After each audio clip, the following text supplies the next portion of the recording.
woman on the screen was still breathing when the countdown timer appeared.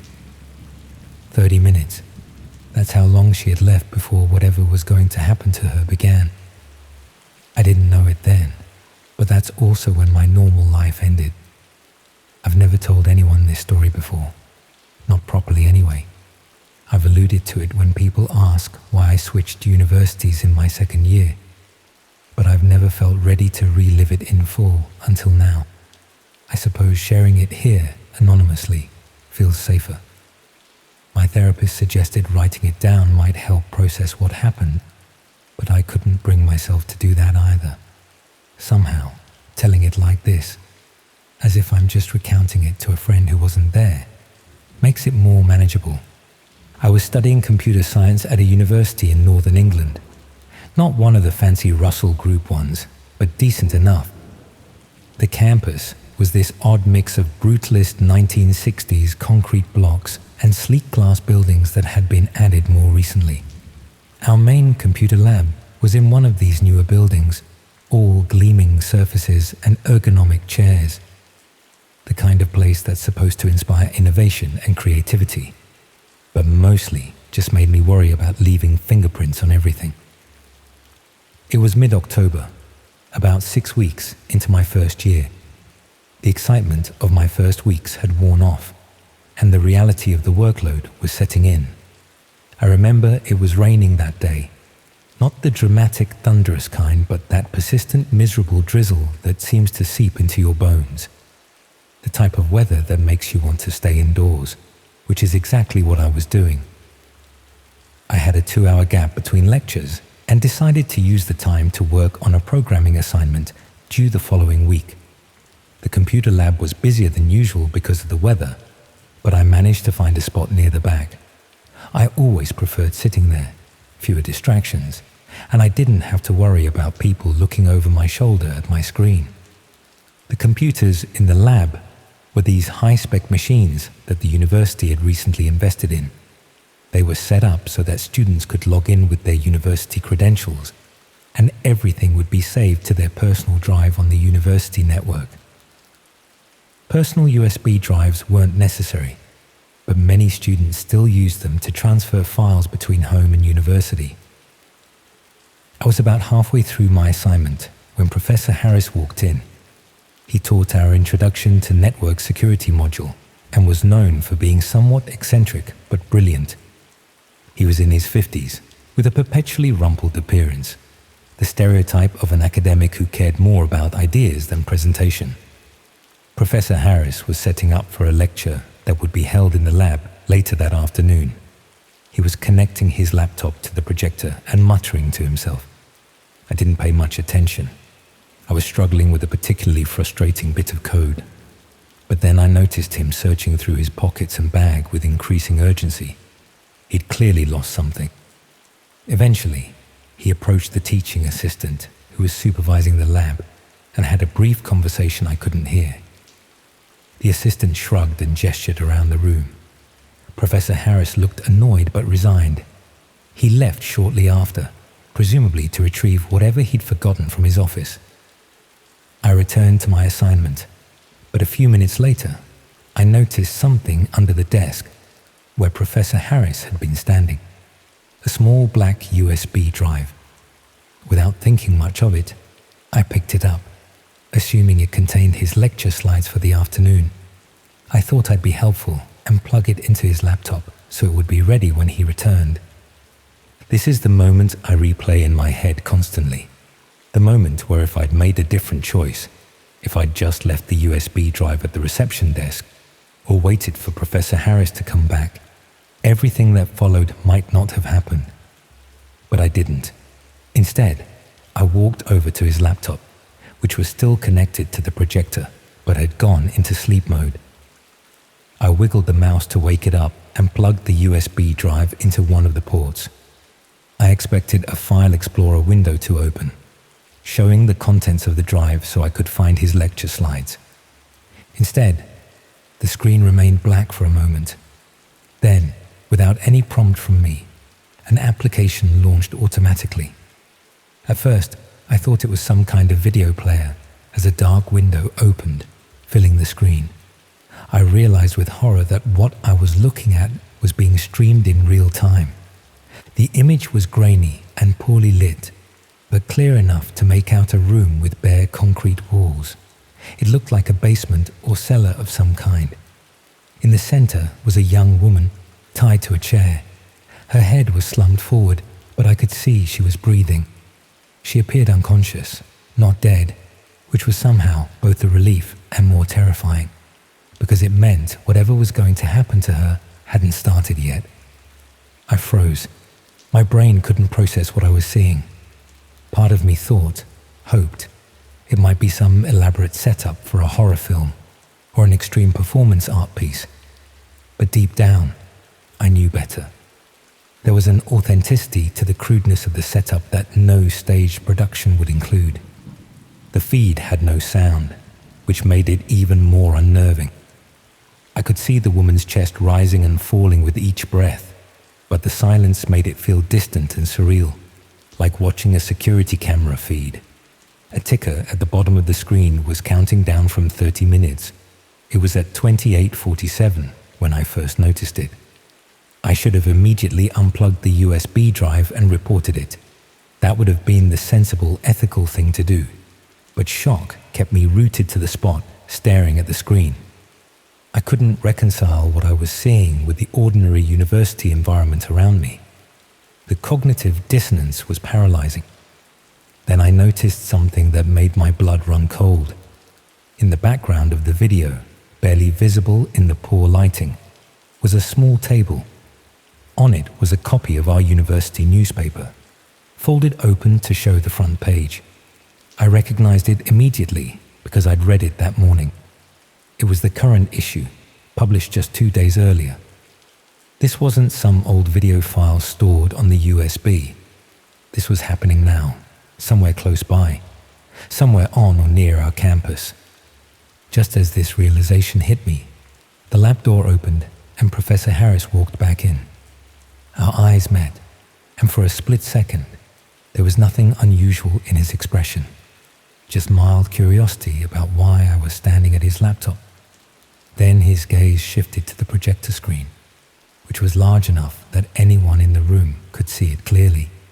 His face changed, not with shock or horror, as mine must have been, but with something cold and calculating. His eyes narrowed, his jaw tightened, and in that moment, I knew with absolute certainty that this was his USB drive, and he knew exactly what was on it. I looked around the lab, expecting others to be reacting to the disturbing image now projected for all to see. But most students were focused on their own screens, headphones on. Oblivious, the teaching assistant had stepped out. Only one other student, a girl sitting a few computers away, was staring at the projection with a confused expression. Professor Harris moved quickly. He reached the laptop in 3 long strides and ejected the USB drive. The screen went black immediately. He pocketed the drive and turned to me with a smile that didn't reach his eyes. "Curious about the dark web, are we?" he asked, his voice low enough that only I could hear. "That's a dangerous habit.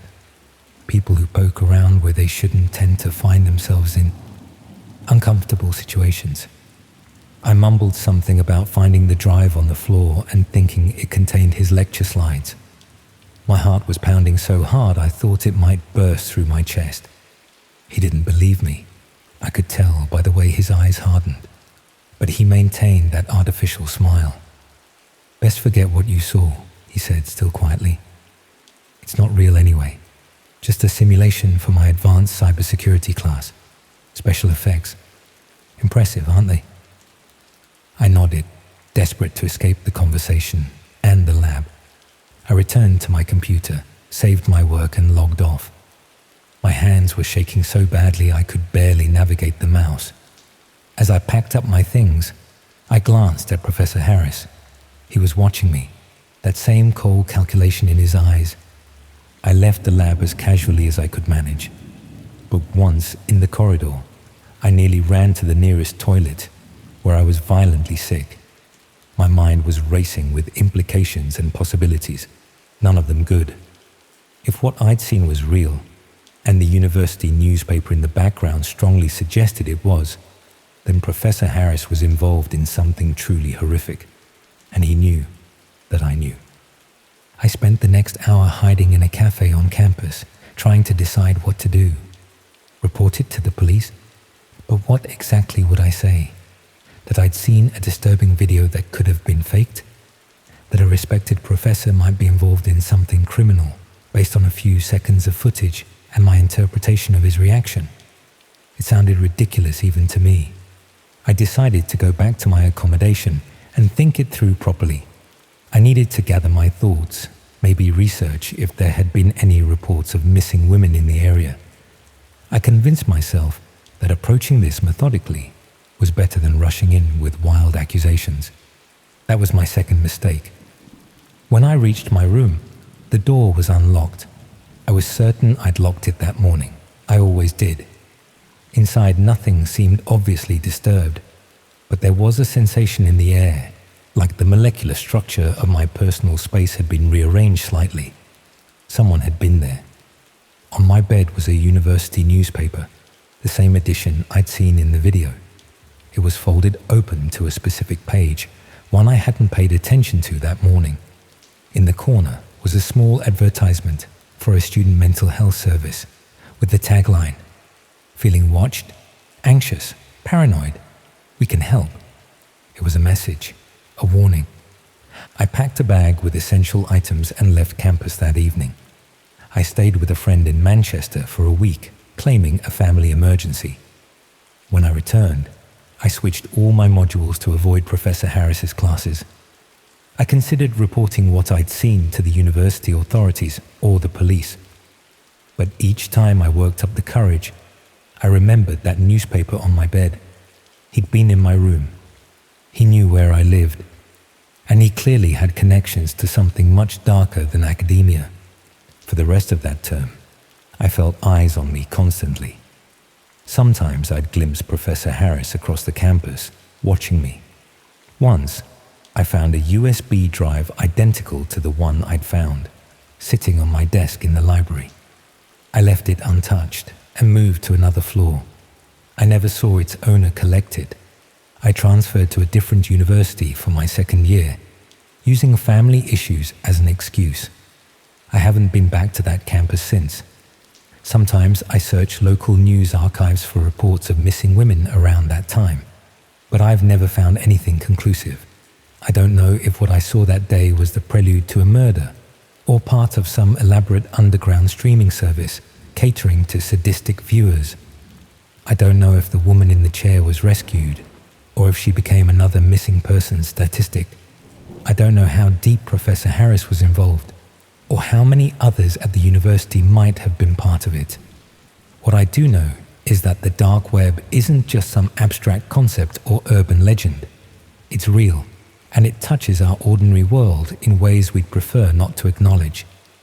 The barrier between the two is thinner than most people realize, sometimes as thin as a small black USB drive left on a computer lab floor. I still use computers, obviously. I had to continue my degree, but I never use public computer labs anymore. I never plug in USB drives, I find. And I never, ever open files or applications I'm not 100% certain about. Some doors, once opened, can't be properly closed again. They leave a crack through which the darkness can always find its way back to you.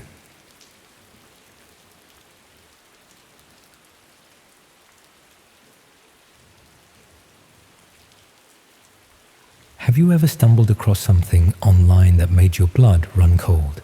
Something that made you realize there are parts of the internet where truly terrible things happen? 3 years ago, I found out what happens when you dig too deep into the dark web. I found out what happens when you accidentally catch the attention of people who kill for money. It was a freezing Tuesday night in November when my world turned upside down. Rain lashed against my windows as I sat hunched at my kitchen table, 3 fingers of whiskey keeping me company. I'd cancelled plans with a friend, claiming I felt ill, but the truth was, I'd become obsessed with exploring the dark web. My old Victorian flat was frigid except for the kitchen, where the ancient boiler struggled to pump out enough heat to keep my fingers from going numb on my laptop keyboard. I'd been browsing the dark web for about 6 months by then. Nothing serious, mostly just forums and marketplaces, more out of curiosity than anything else. I downloaded Tor after watching a documentary about internet privacy. That's what I told myself anyway. But I think there was always part of me that wanted to see if the stories were true. The red rooms, the hitmen for hire, all that urban legend stuff. I didn't believe it existed, but I wanted to look. That night, I was bundled up in a hoodie and blanket when I found myself on a forum I'd never visited before. I'd been clicking through links on the hidden wiki, following a breadcrumb trail of increasingly obscure destinations. This particular forum looked fairly standard. Black background, simple layout, topics arranged by category.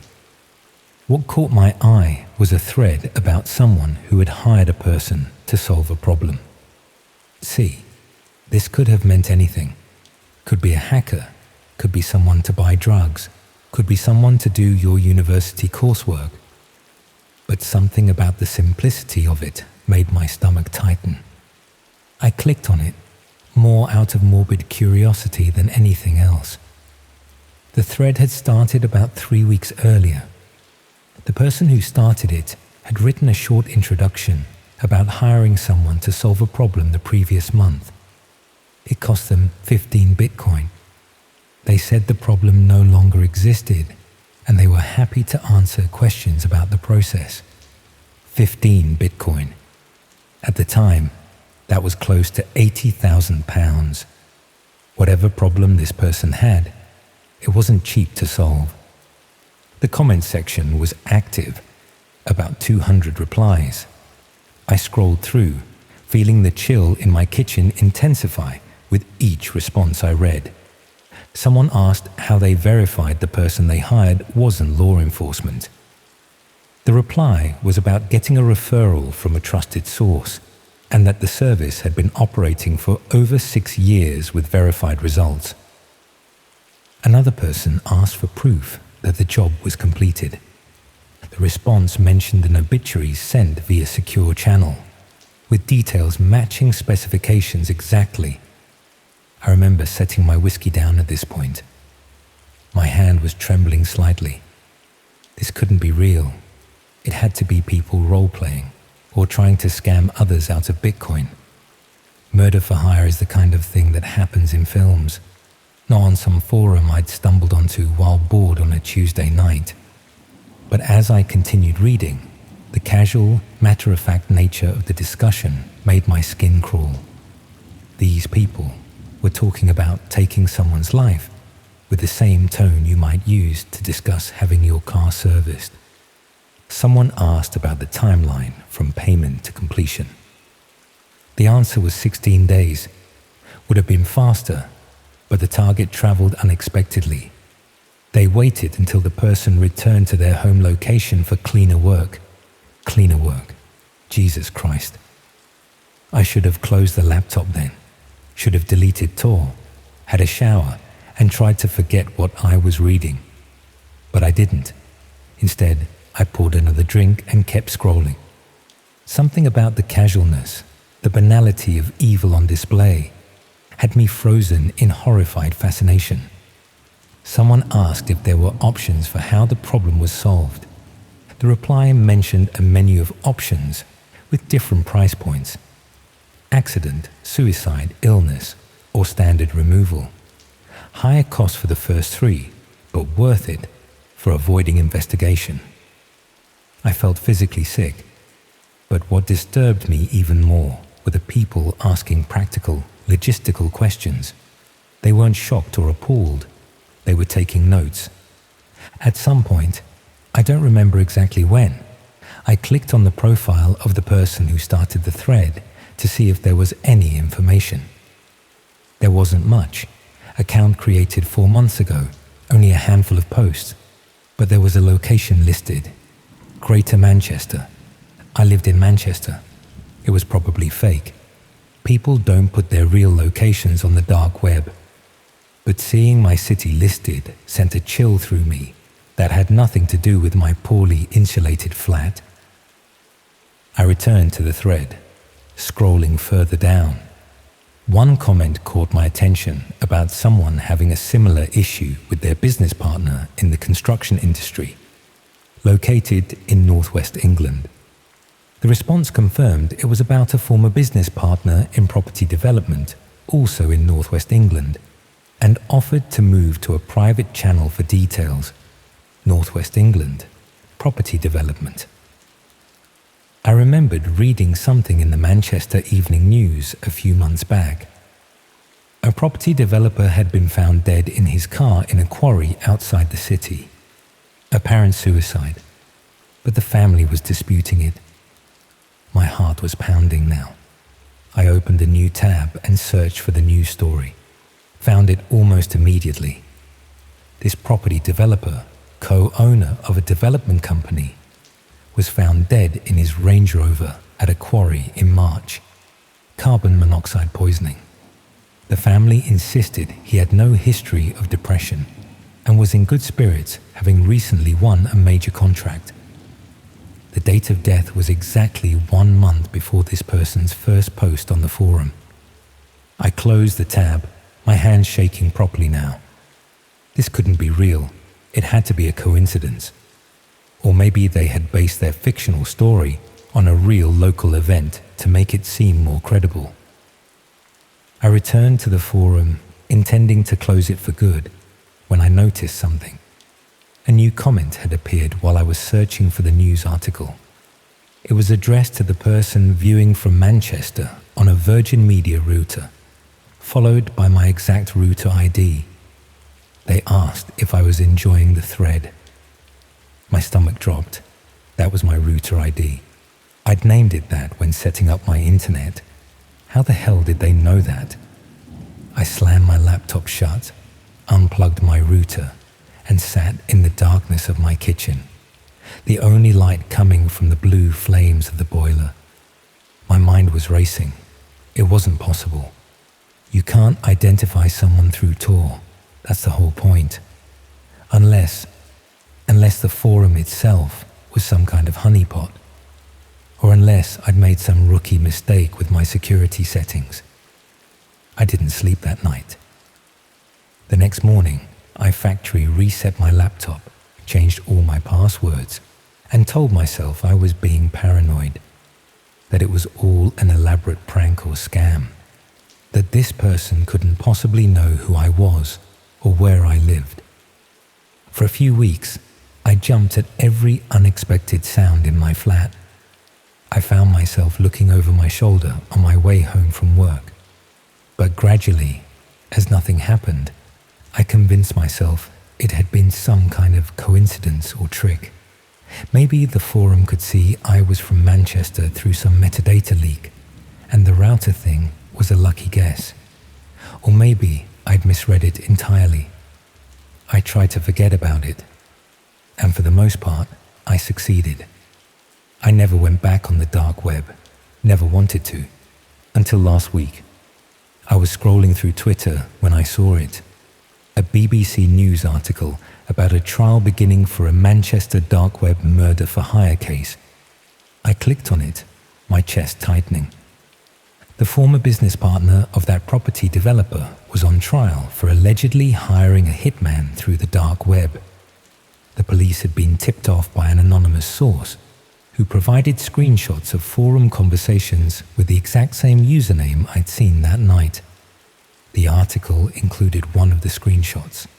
It was the exact thread I'd read that night. But there was more.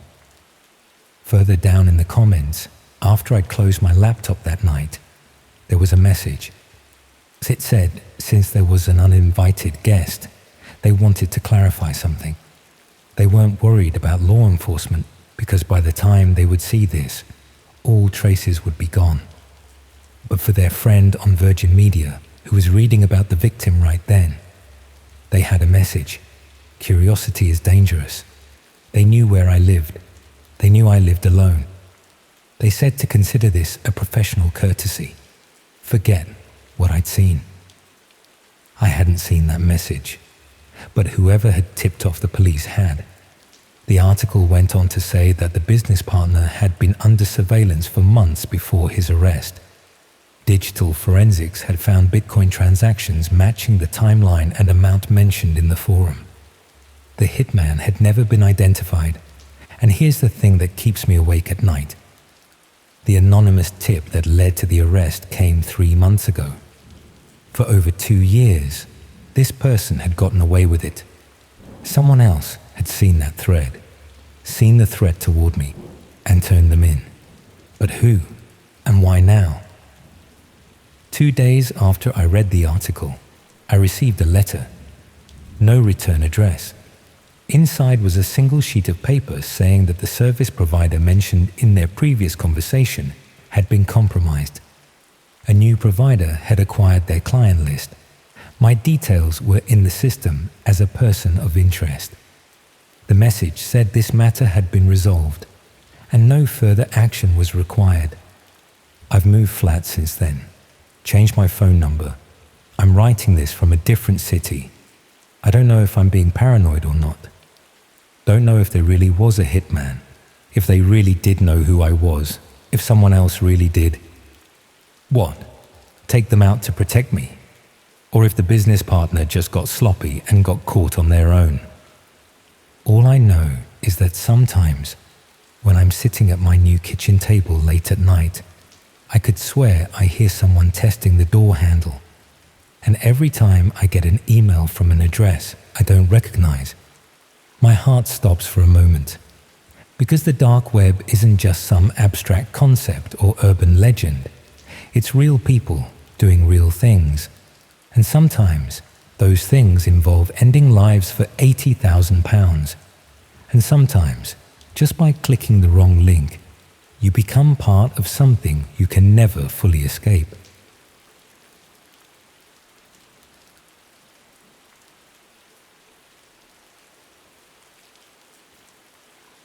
It's strange how the most life-changing discoveries can come from the most mundane tasks. 5 months ago, while cleaning up my digital clutter, I found something that has completely destroyed my sense of security and trust. I've moved house twice since then, changed my phone number, and still can't shake the feeling that I'm being watched. I'm writing this down partly as a warning, but mostly because keeping it to myself is driving me insane. I work in IT support for a university in Manchester. Nothing glamorous, just fixing printers, resetting passwords, and explaining to professors why they shouldn't click on suspicious email links.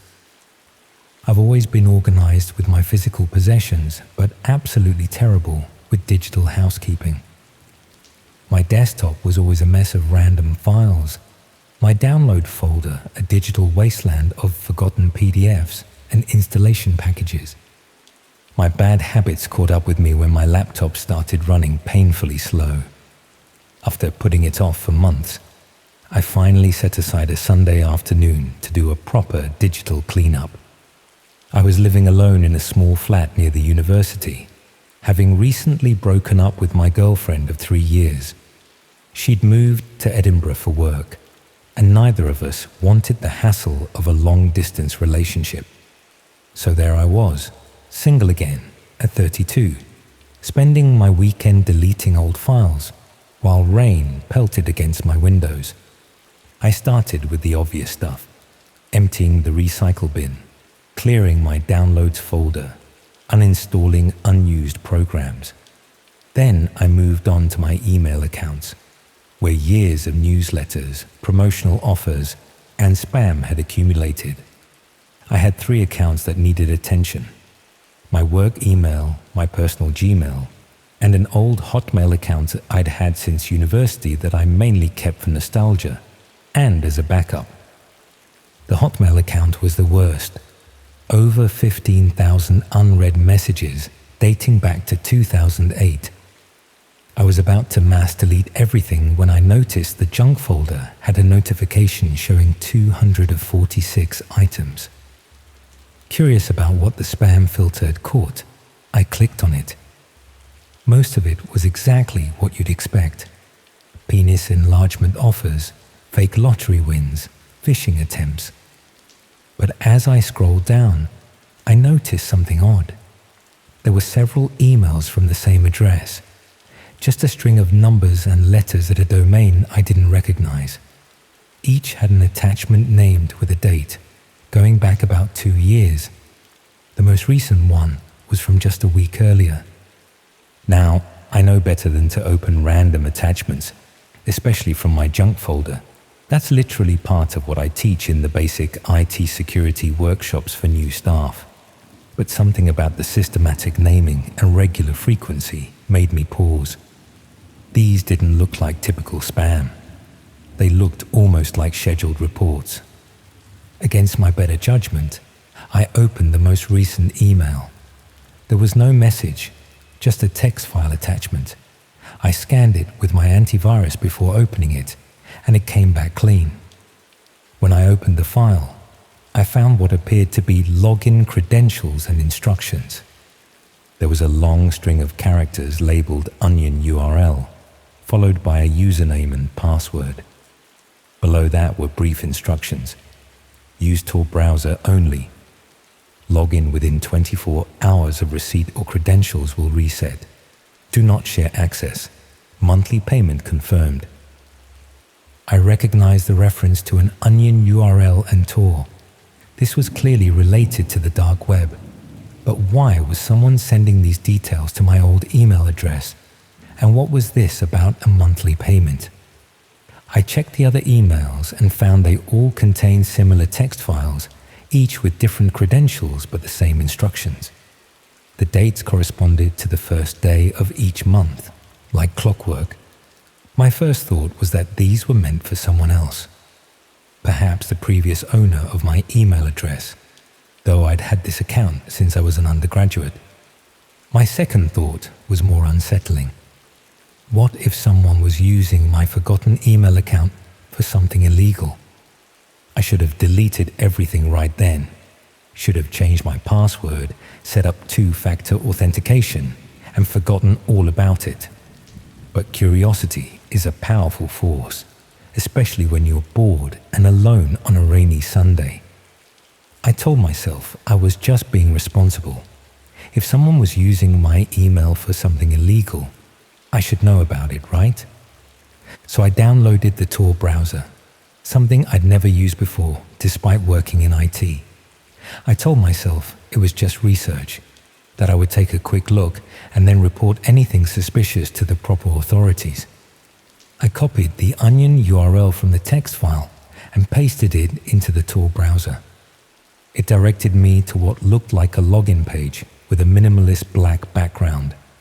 No site name, no logo, no indication of what this was for. Just username and password fields. Heart racing. I entered the credentials from the text file. The site loaded to what appeared to be a video hosting platform, similar to YouTube but with a much simpler interface. There were about 24 thumbnails organized in a grid, each showing what looked like CCTV footage of different rooms in a house. Some showed living rooms, others bedrooms, kitchens, even bathrooms. Each thumbnail had a date and timestamp from the previous month. I clicked on one that showed a living room. The video played, showing a completely ordinary scene. A woman in her 30s sitting on a sofa watching television while scrolling on her phone. The footage lasted about 5 minutes, during which nothing remarkable happened.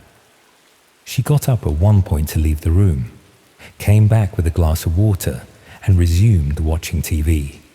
I tried another video, this one of a kitchen. A man was cooking dinner while listening to music. Again, completely mundane. I clicked through several more videos, all showing similar everyday moments in people's lives. It was like watching the most boring reality show ever made. Then it hit me. These weren't actors. These weren't people who knew they were being filmed. These were private moments in private homes, recorded without consent. I was looking at footage from hacked security cameras or compromised devices. My stomach churned as the implications sank in. Someone had been using my forgotten email account as a way to distribute access to what amounted to illegal surveillance. And according to the instructions, someone was paying monthly for this access. I immediately closed the browser, feeling sick with guilt and fear. I just watched people who had no idea they were being observed. I'd invaded their privacy, even if unintentionally. And now my IP address was connected to this site, even though I'd used Tor. I spent the next hour changing all my passwords, enabling two-factor authentication on every account I had, and scanning my computer for malware. I debated whether to report what I'd found to the police, but hesitated. How would I explain that I'd accessed the site? Would they believe I had stumbled upon it innocently? Instead, I decided to send an anonymous tip to the cybercrime unit, providing the email address and a general description of what I'd found, but not mentioning my connection to it. I hoped they would investigate and shut down whatever operation this was. For the next week, I jumped at every notification on my phone, half expecting police to show up at my door. Nothing happened. No response to my tip. No suspicious activity on any of my accounts. I started to relax a little, telling myself that I'd done the right thing and could now move on. Then, exactly 1 month after discovering the emails, I received a message on my personal Gmail account, the one I actually used regularly. The subject line was missed payment, and it was from the same string of numbers and letters as the Hotmail emails. The message was brief. Payment interrupted. Service will terminate unless restored within 48 hours. Recent access from unauthorized location has been noted. My blood ran cold. Whoever was behind this knew that someone different had accessed the account. They had connected my old Hotmail to my current Gmail. They knew who I was. That same night, I noticed something strange. While watching Netflix on my laptop, the webcam light briefly flickered on, then off.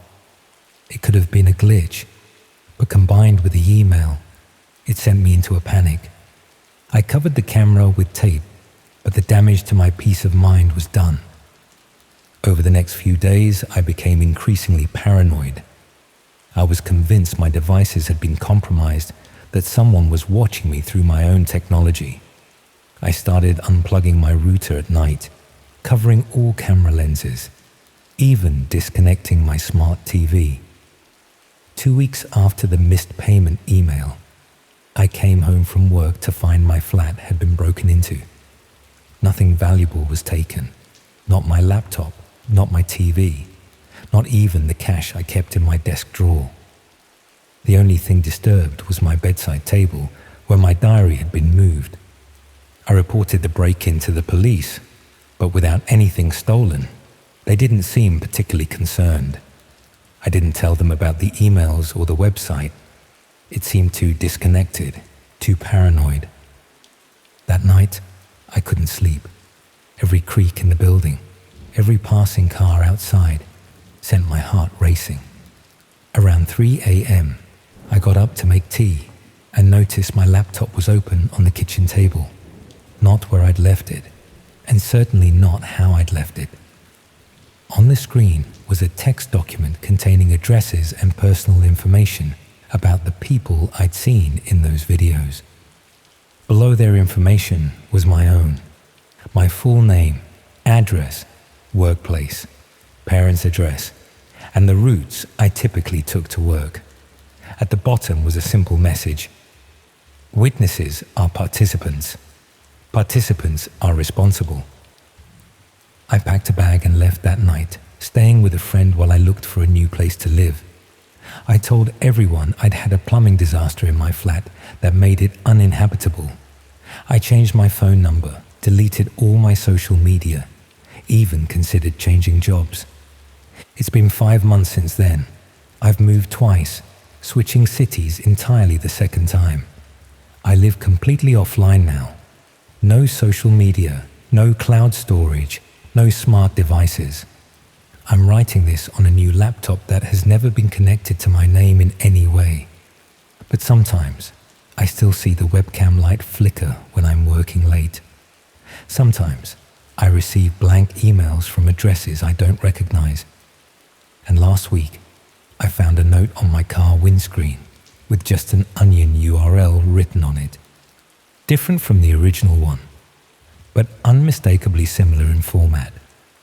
I don't know who these people are or why they chose my forgotten email account for their operation. I don't know if they're still watching those unsuspecting people or if they're now watching me instead. All I know is that somewhere in the vastness of the dark web, there are people who consider me a loose end that needs tying up.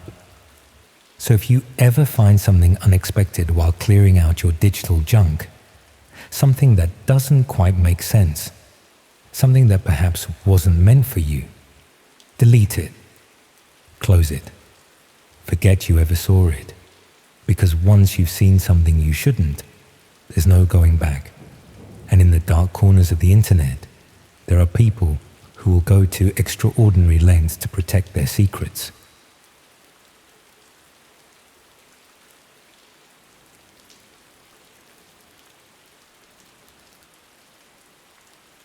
I sometimes find myself staring at my laptop screen in the dark, finger hovering over the power button, afraid of what might be waiting for me online. It's been 3 years since it happened, but the images still flash behind my eyelids whenever I close them for too long. The sounds still echo when my flat gets too quiet.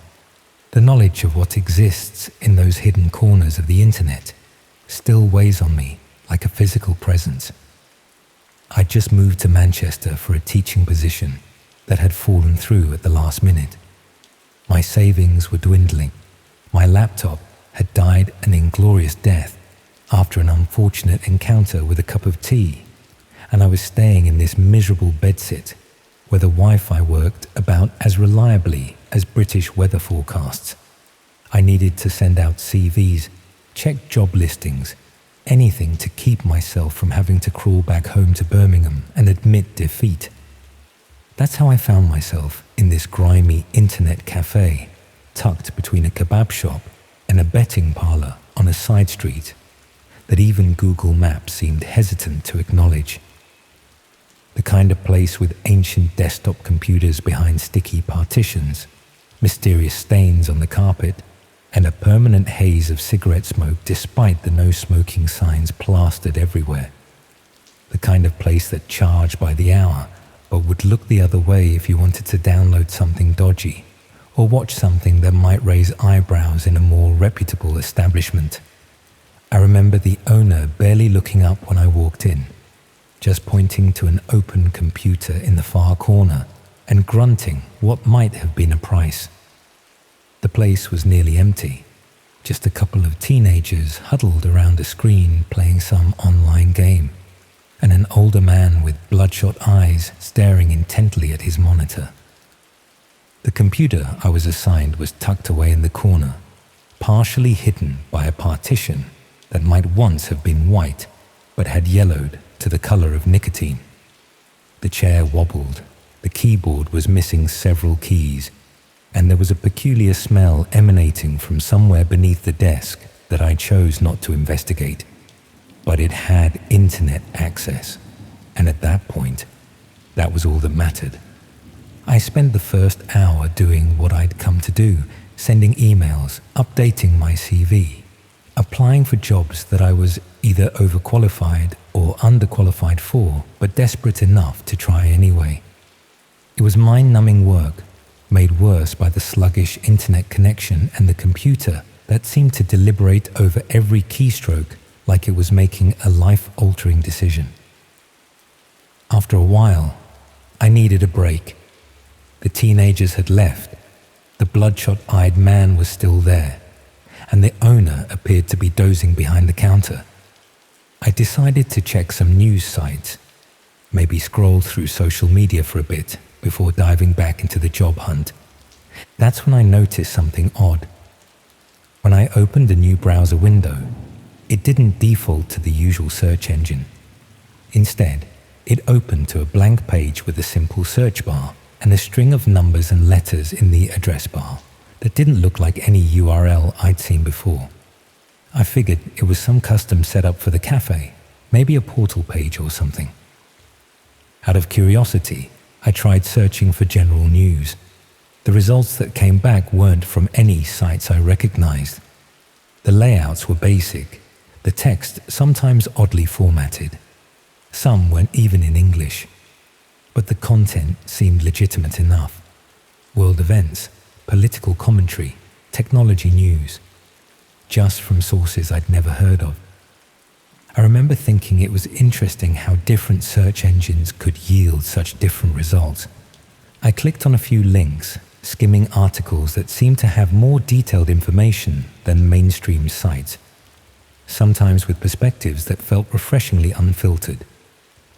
One link led to another, and I found myself on what looked like a forum discussing internet privacy and surveillance.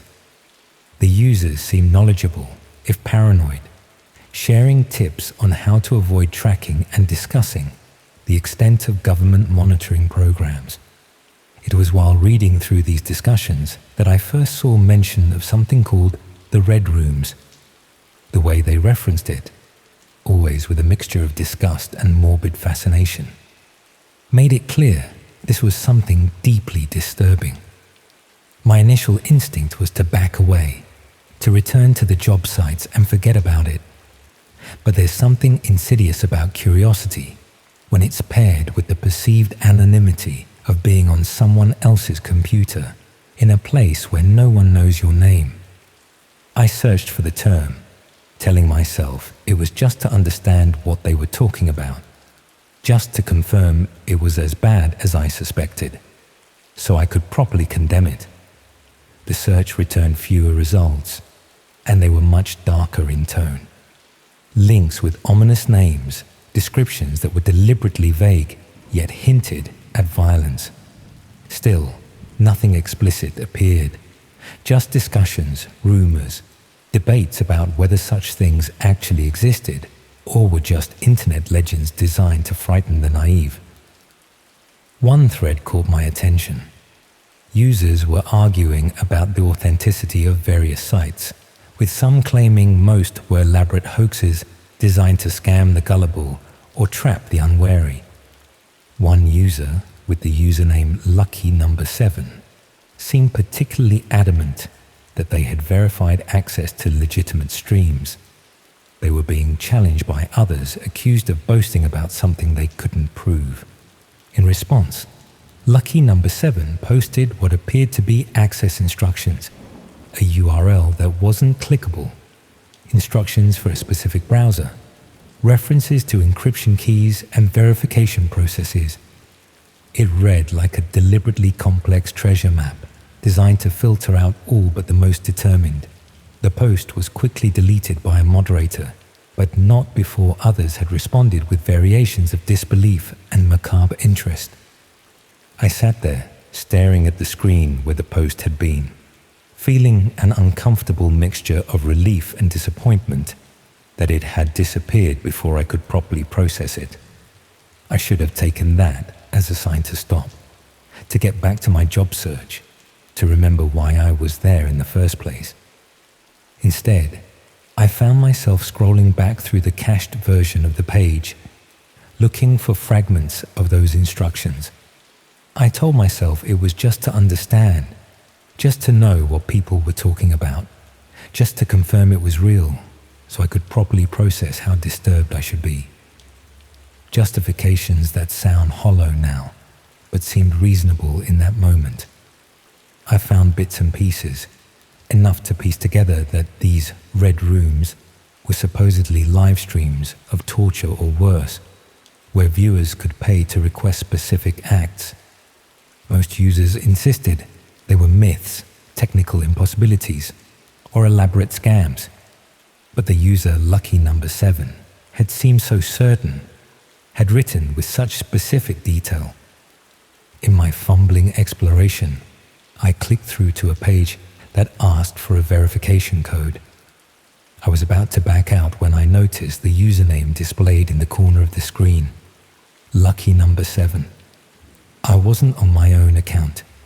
I was somehow logged in as this person. The previous user must have forgotten to log out, and the cafe hadn't properly reset the browser. A chill ran through me as I realized what this meant. The computer I was using belonged to someone actively involved in these dark corners of the web. Someone who might return at any moment. Someone who might not appreciate me using their account, seeing their activities. I should have left immediately. I should have paid for my time and walked out. Maybe even warned the owner about what was happening on his computers. Instead, I froze, staring at that verification prompt, the cursor blinking expectantly in the empty field. What happened next is difficult to explain, even to myself. I entered a number. Not randomly.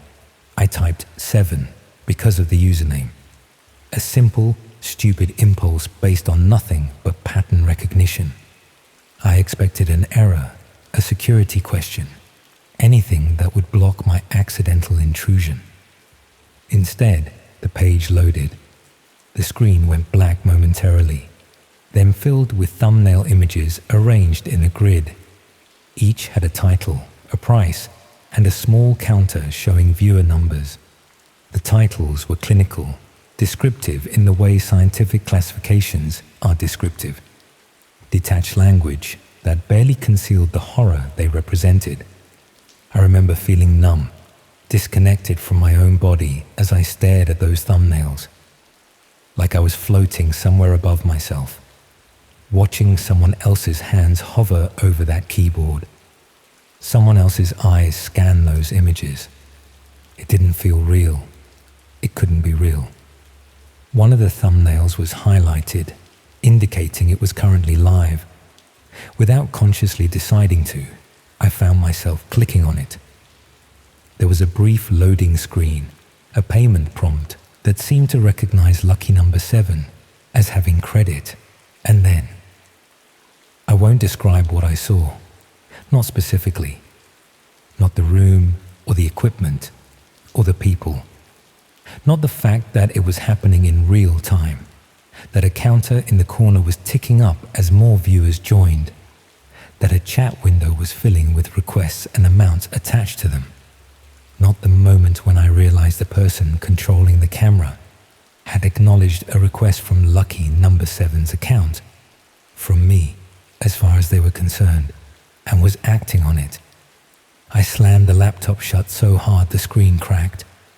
My hands were shaking, my breath coming in short gasps that didn't seem to bring any oxygen with them. The owner looked up at the noise, his expression changing from annoyance to concern when he saw my face. I must have looked like I was having a heart attack. I threw money on the counter, too much probably, and stumbled out into the street, gulping the polluted city air like it was the purest mountain breeze compared to the suffocating knowledge of what I'd just witnessed, what I'd just inadvertently participated in. I walked for hours, trying to outpace the images in my head, the implications of what I'd seen, trying to convince myself it had been fake, staged, an elaborate production designed to fool the gullible. But I knew, something in me knew with cold certainty, that what I had witnessed was real suffering, real people, real money-changing hands to perpetuate it. And I had been part of it. However accidentally, however briefly, I had been counted among the viewers. My borrowed identity had made a request that had been fulfilled. Someone had suffered because of a number I typed without thinking. I never went back to that internet cafe. I spent money I didn't have on a new laptop the next day, using the public library's Wi-Fi until it arrived. I considered reporting what I'd seen to the police, but couldn't figure out how to explain it without implicating myself. What would I say? That I'd stumbled upon torture broadcasts while casually browsing the dark web? That I had used someone else's account to access them? That I had, however unintentionally, participated? In the end, I did nothing, said nothing, tried to forget what I'd seen and move on with my life. I found a job eventually, moved to a better flat, rebuilt some semblance of normality. But sometimes, my new laptop will freeze for a moment, or a website will take too long to load, and I'll feel that same cold dread washing over me. The fear that somehow I've stumbled back into that hidden world, that lucky number 7 has found me, that those unseen observers who monitor such things have tracked me down and are watching, waiting to see if I'll reveal what I know. Because the thing that haunts me most isn't just the horror I witnessed, it's the knowledge that it continues, with or without me watching. That right now, as I'm telling you this, as you're sitting there listening, somewhere those streams are still running, somewhere people are still paying to watch, somewhere lucky number 7 is still making requests, and somewhere the people who run those streams are still wondering who was using that account on that specific day, who saw what they weren't supposed to see, who knows what they aren't supposed to know. I check over my shoulder more often these days. I use VPNs, encrypted messaging, anonymous browsing, not because I'm doing anything wrong, but because I'm T.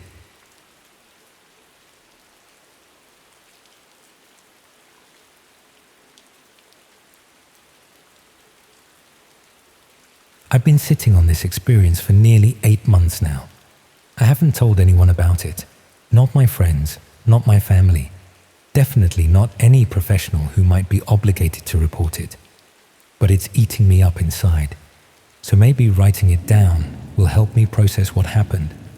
Maybe someone else has gone through something similar and can tell me it gets better. I don't know. I'm a software developer living in Bristol. Pretty ordinary bloke. Studied computer science at university, worked a few jobs in London before moving back to my hometown for a better quality of life. I've always been the cautious type when it comes to technology, using different passwords, keeping my antivirus updated, that sort of thing. Ironic, really, considering what happened. It started when I was cleaning out some old accounts. I'd been reading about data breaches and decided it was time to close down any dormant accounts I wasn't using anymore. I made a list of old email addresses, social media profiles, and forum registrations I'd abandoned over the years. Most of these dated back to university or even earlier. Accounts I'd created in my teens and eventually outgrown. One of these was an old Hotmail address I'd used primarily during my first year at uni, around 2008. I hadn't logged into it for at least a decade, and I was surprised it even still existed. I expected it would be deactivated for inactivity, but when I entered what I thought might have been the password, it actually logged me in. The interface had changed completely since I'd last seen it, but there was my inbox, filled with ancient newsletters, spam, and forgotten conversations with people I no longer spoke to. Out of curiosity, I started scrolling through some of the old emails. Most were mundane. Assignment discussions with classmates, sign-up confirmations for websites that probably no longer existed, promotional emails from companies I'd forgotten about, nostalgic, but nothing particularly interesting. I was about to log out and submit the account for deletion when I noticed something odd. There was a new email at the very top of the inbox, received just 3 days earlier. The subject line was simply a string of numbers and letters that looked like some kind of code or identifier. The sender's address was equally cryptic. Just another alphanumeric string, followed by a domain I didn't recognize. My first thought was that it was probably just sophisticated spam that had somehow made it through the filters. Still, It seemed strange that a decade-dormant email account would suddenly receive something like this. Against my better judgment, I clicked on it. The body of the email was brief, just a single line of text saying they were next unless I watched, followed by what appeared to be a link to a website with a .onion domain. Below that was a countdown timer, actively ticking away, showing just under 18 hours remaining. I knew enough about technology to recognize that .onion domains were part of the dark web, accessible only through specialized browsers like Tor. I'd never actually been on the dark web myself, though I'd heard plenty about it. Illegal marketplaces, hacking forums, and worse things that most people preferred not to think about. My first instinct was to ignore it and continue with deleting the account. It was probably just some bizarre phishing attempt targeting old, potentially compromised email addresses. But something about the countdown timer bothered me. It wasn't a static image or generic animation. It was actively synced to real time, ticking down second by second. That level of sophistication seemed unusual for random spam. Out of professional curiosity, more than anything else, I decided to do a bit of research. I didn't click the link, but I did search for information about similar emails or scams involving countdown timers and .onion domains. Most of what I found was fairly innocuous. Discussions about phishing techniques, warnings about dark web scams, that sort of thing. Then I came across a thread on a cybersecurity forum where someone described receiving an almost identical email. They had clicked the link and been taken to what they described as a red room, a live stream showing someone being held captive. According to their post, the stream ended abruptly when the countdown reached 0, and they received another email shortly after with a new link and a new countdown. I told myself it had to be an urban legend. Red rooms were widely considered to be myths, the stuff of creepypastas and internet horror stories, rather than actual dark web content. The technological infrastructure required to stream high-quality video through Tor would be impractical, and the risks for anyone operating such a site would be enormous. Still, the similarity to what I'd received was unsettling. I closed the forum and went back to the email, staring at that countdown timer as it continued its relentless progression. 17 hours and 26 minutes remaining. What if it wasn't a myth? What if there really was someone on the other end of that link whose fate somehow depended on people watching? I tried to rationalize it. Even if such things did exist, how would my viewing or not viewing affect anything? The idea that someone's life could depend on whether random recipients of a strange email clicked a link was absurd. It had to be a sick psychological game at best, a scam to drive traffic to malware-infected sites at worst. I closed the email and tried to forget about it, went about my day as normal, worked on some freelance projects, went to the gym, met a friend for drinks. But throughout it all, that countdown kept nagging at the back of my mind. By the time I got home that evening, I found myself logging back into the old email account. The timer now showed 9 hours and 12 minutes. I don't know exactly what made me download the Tor browser that night. Curiosity, concern, some misguided sense of responsibility. Whatever it was, I found myself following online guides to set it up securely, telling myself I was just being thorough in my investigation before dismissing the whole thing. With about 8 hours left on the countdown, I clicked the link. I expected it to lead nowhere, or perhaps to some crude scam site asking for Bitcoin. Instead, it took me to a minimalist page with another countdown timer matching the one in the email, and beneath it, a video player that wasn't yet active. A message indicated that the stream would begin when the countdown reached 0. There was also a viewer counter showing 41 people currently on the page. That detail made it feel more real somehow. Not just a personalized scam targeting me, but something multiple people were experiencing simultaneously. I closed the browser immediately, feeling a wave of unease wash over me. I tried to sleep, but couldn't stop thinking about what might happen when that timer reached 0. Would nothing happen, confirming it was just an elaborate hoax? Or would something unspeakable begin? Something I could perhaps have prevented by watching, as the email had implied. At around 3 a.m., with roughly 3 hours left on the countdown, I made the decision that still haunts me. I reopened Tor, clicked the link again, and waited. The viewer count had risen to 126. I left the tab open and tried to distract myself with work, checking back periodically as the minutes ticked away. When the timer finally reached 0, the video player activated automatically. The footage was grainy but clear enough to see a person bound to a chair in what looked like a basement or cellar. Their face was partially obscured by a hood, but I could tell they were conscious, struggling against their restraints. A figure moved in the background, just out of frame, only occasionally visible as a shadow or partial silhouette. For several minutes, nothing happened beyond the captive's continued struggles. Then text appeared at the bottom of the screen, stating that the required viewer threshold had been met and the session would proceed. Another message followed, thanking everyone for their participation and explaining that without sufficient witnesses, there would be no purpose to the demonstration. What happened next is something I've tried desperately to forget. The shadowy figure moved into frame, carrying what looked like ordinary workshop tools. The violence began slowly, methodically, with an almost clinical detachment. There was no dramatic monologue, no explanation or justification, just systematic escalating brutality. I wanted to close the browser, to pretend I'd never seen any of it, but a notification had appeared on screen, warning that any viewer who disconnected before the conclusion would automatically be added to the next session's notification list, with their own personal contacts as potential subjects. So I watched.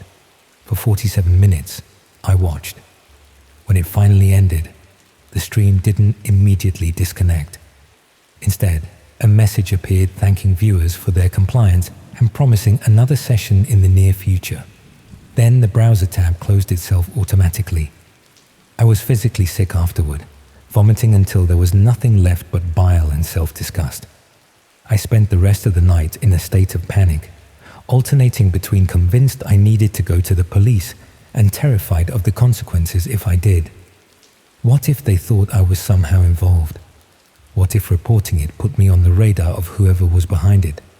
By morning, I'd convinced myself that it must have been an extremely realistic horror simulation, some underground shock site using excellent special effects to create the illusion of actual violence. The alternative was too horrific to contemplate. For a week, I checked the old email obsessively, both dreading and expecting another message with another countdown. None came, and I began to breathe easier. Perhaps it really had been a one-time thing, a bizarre digital experience that I could eventually file away as an unsettling memory. Then exactly 1 month later, I received a new email in my current, active email address, the one I use for work and everyday life. The subject line was the same string of numbers and letters from before. The body contained a new link, a new countdown set for exactly 24 hours, and an additional message informing me that my previous participation had been noted and that continued compliance was expected. Below that was a list of names and email addresses belonging to people I knew, colleagues, friends, family members. At the bottom was a simple instruction: choose one recipient for the next viewing invitation, or all would receive it automatically when the countdown expired. I've been caught in this cycle for 7 months now. Each time, I tell myself it will be the last. Each time, I'm given another impossible choice.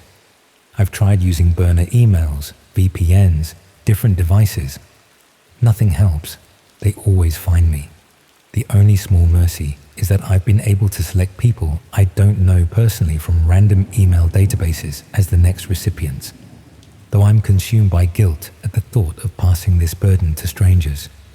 I don't know who's behind it or what their purpose is.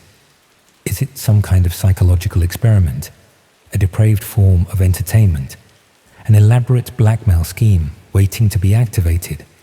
All I know is that I've become an unwilling accomplice to something unspeakable with no clear way out. Sometimes I wonder if there's a pattern to who gets selected as victims in these streams, if there's some connection I'm missing that could help me break free of this nightmare, or if I'm just one link in a vast chain of trapped viewers, all of us silently watching horrors we can never speak of, all to protect ourselves and those we care about. If you ever receive an email with a countdown timer and an onion link, don't open it. Don't click anything. Delete the account entirely if you can. I don't know if that would have saved me, but I wish more than anything that I could go back to that day and close that old email account without ever opening that message. The most terrifying part isn't just what I've been forced to witness. It's knowing that somewhere out there, someone is watching me too, monitoring my compliance, perhaps even considering me for a future role beyond mere witness. Every email I receive now fills me with dread. Every countdown makes me wonder, when will it be my turn on the other side of the camera?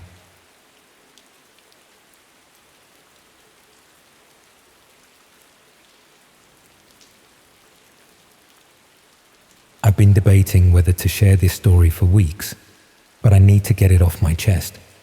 Honestly, I'm desperate for someone to tell me I'm not going crazy. This happened about 4 months ago, and I still can't sleep right. So a bit about me. I work in IT at this financial company in London. Just basic support stuff, nothing special. I've always been a tech guy, the type who falls asleep with my laptop next to me most nights. My girlfriend had just moved to Edinburgh for some job. We broke up over it 3 years down the drain. So I was alone in our flat, feeling pretty miserable and spending way too much time online. I'd been browsing the dark web on and off for a few years. Nothing dodgy, I swear. Just curious about it from a tech perspective since I studied computer science. I thought I knew what I was doing, being careful and all that. God, I was so wrong. So anyway, this one night, a Tuesday I think, I woke up suddenly at like 3 a.m. You know that feeling when something just jolts you awake? That's what happened. My room was dark except for this blue glow from my laptop screen. First weird thing, the screen should have gone to sleep ages ago, but it was definitely on. I reached over to shut it, still half asleep and groggy, when I realized what I was looking at. It wasn't my desktop or some website. It was a video feed of someone in a black hoodie sitting in a dark room, just staring straight at the camera, not moving, just watching. I could only see the bottom half of their face because of the hood, but they had this tiny smile that instantly made me feel sick. I tried clicking around to close whatever this was, but nothing worked. Mouse wouldn't move. Keyboard shortcuts did nothing. I slammed the laptop shut and sat there in the dark, my heart going mental, trying to figure out what the hell just happened. After a few minutes, I convinced myself it must be some virus or something. Maybe I'd downloaded something dodgy by accident. So I opened the laptop again and everything looked normal. Desktop was there, browser was on Reddit, where I'd left it. Ran a virus scan, nothing showed up. I seriously started wondering if I'd dreamt it. Next night, I shut down my laptop completely before bed. Proper shutdown, not just sleep mode. I was knackered after spending all day jumping at every notification on my phone, so I fell asleep pretty quick. But I woke up again at almost the exact same time. Checked my clock and it was 3:12 a.m. What woke me was the glow from my laptop. It was open and on again. Same video feed, same hooded person, but this time they were holding up a piece of paper. I had to lean closer to read it, even though everything in me was screaming not to. It had my full name and address written on it. I absolutely bricked it.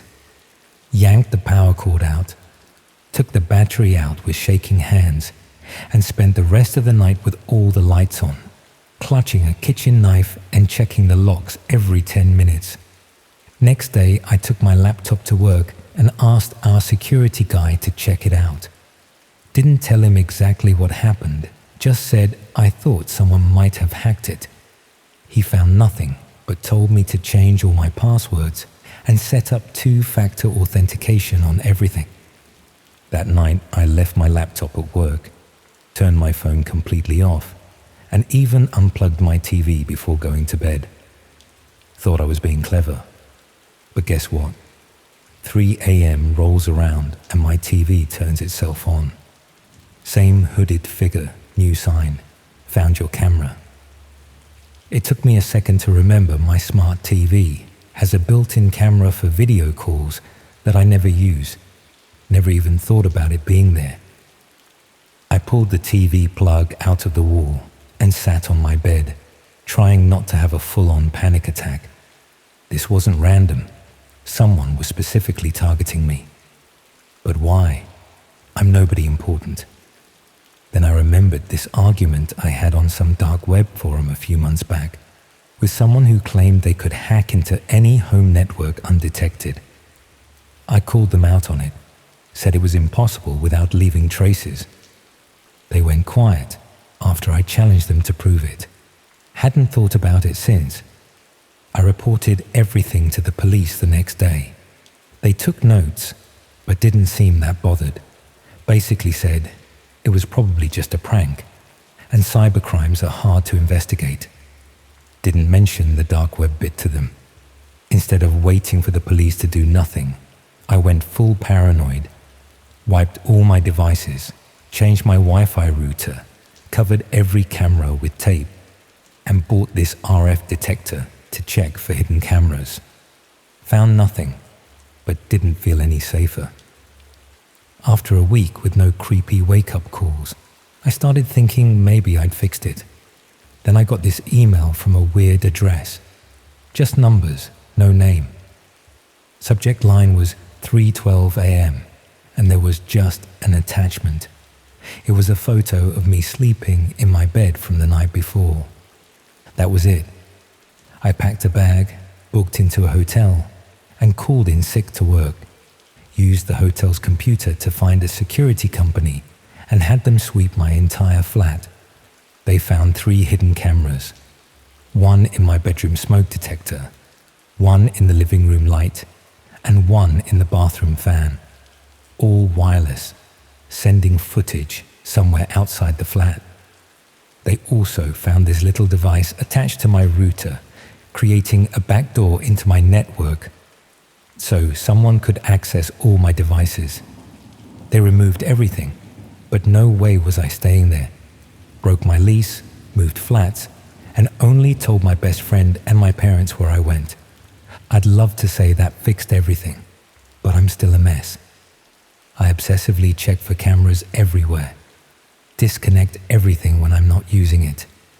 Deleted all my social media. My new place has nothing smart. No Wi-Fi doorbell, no smart speakers, nothing. But last week, I got a package at my new address. An address that shouldn't be linked to my name anywhere public. Inside was a USB stick. I checked it on an old laptop with nothing personal on it. It had footage of me in my new flat from the past month, from different angles. At the end, text appeared saying, "The dark web never forgets. See you at 3:12. The police are useless. Say without a direct threat or physical harm, there's not much they can do beyond what they've already done, which is basically nothing. So that's where I am now. Someone's still watching me, and I don't know how. I don't know who they are or what they want. All I know is they followed me from some random dark web forum into my actual life, and now I can't escape. So yeah, be careful out there. The dark web isn't just some cool thing to explore when you're bored. The people you meet there can find ways to reach through your screens and into your life. I don't know if I'll ever feel safe again, or if I'll always wake up at 3:12 a.m., terrified to open my eyes in case that hooded figure has found a new way to watch me.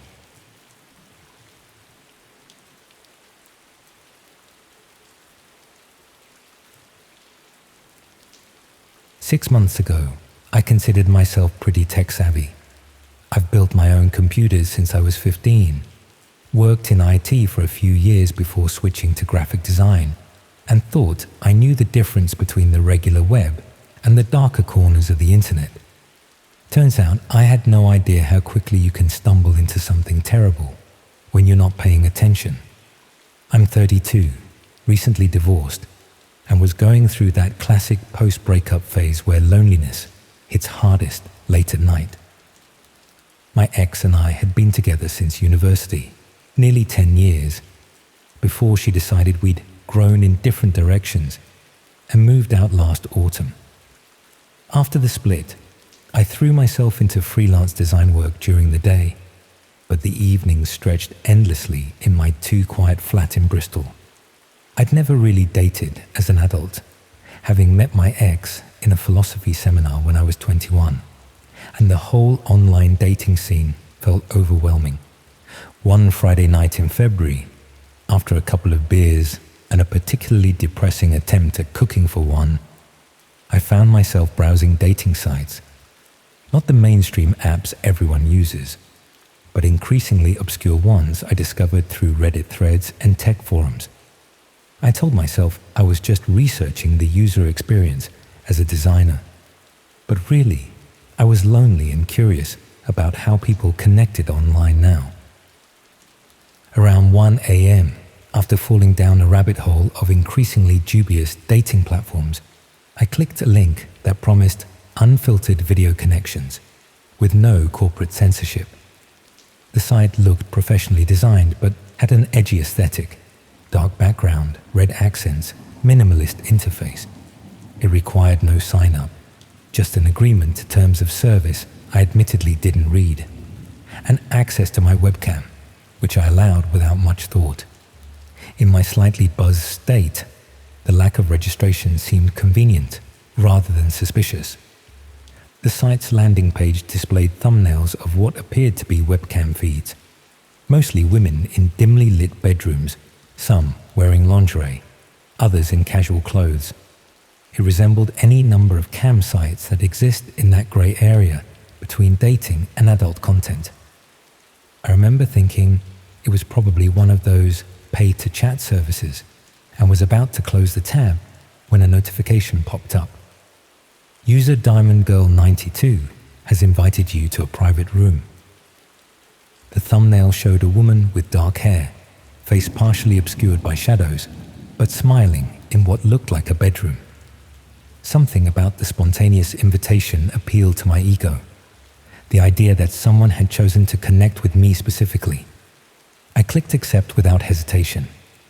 The video feed that opened was grainy and underlit, showing a woman sitting on what appeared to be a bed with dark sheets.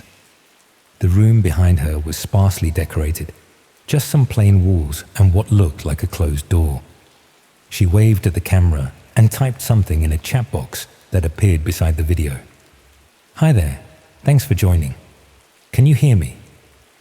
I typed back that I could, and she explained her microphone was broken, so she'd communicate by text, while I could use my microphone if I wanted. This seemed reasonable enough. Plenty of legitimate users have technical issues. She asked basic getting-to-know-you questions. My name, I gave a fake one. Where I was from, I just said UK. What I did for work. I answered vaguely, still maintaining that cautious online anonymity, but feeling increasingly comfortable as the conversation progressed. After about 15 minutes of this seemingly innocent chat, her messages took a flirtatious turn. She suggested we could have some fun and asked if I'd like to see more of her. Again, This seemed like the typical progression on sites like this, usually leading to requests for payment or registration. I was curious how the scam would play out, so I went along with it, typing that I was interested. What happened next was the first real warning sign, though I didn't recognize it as such at the time. Instead of the expected request for payment, she asked me to verify I wasn't a cop or scammer by clicking a verification link.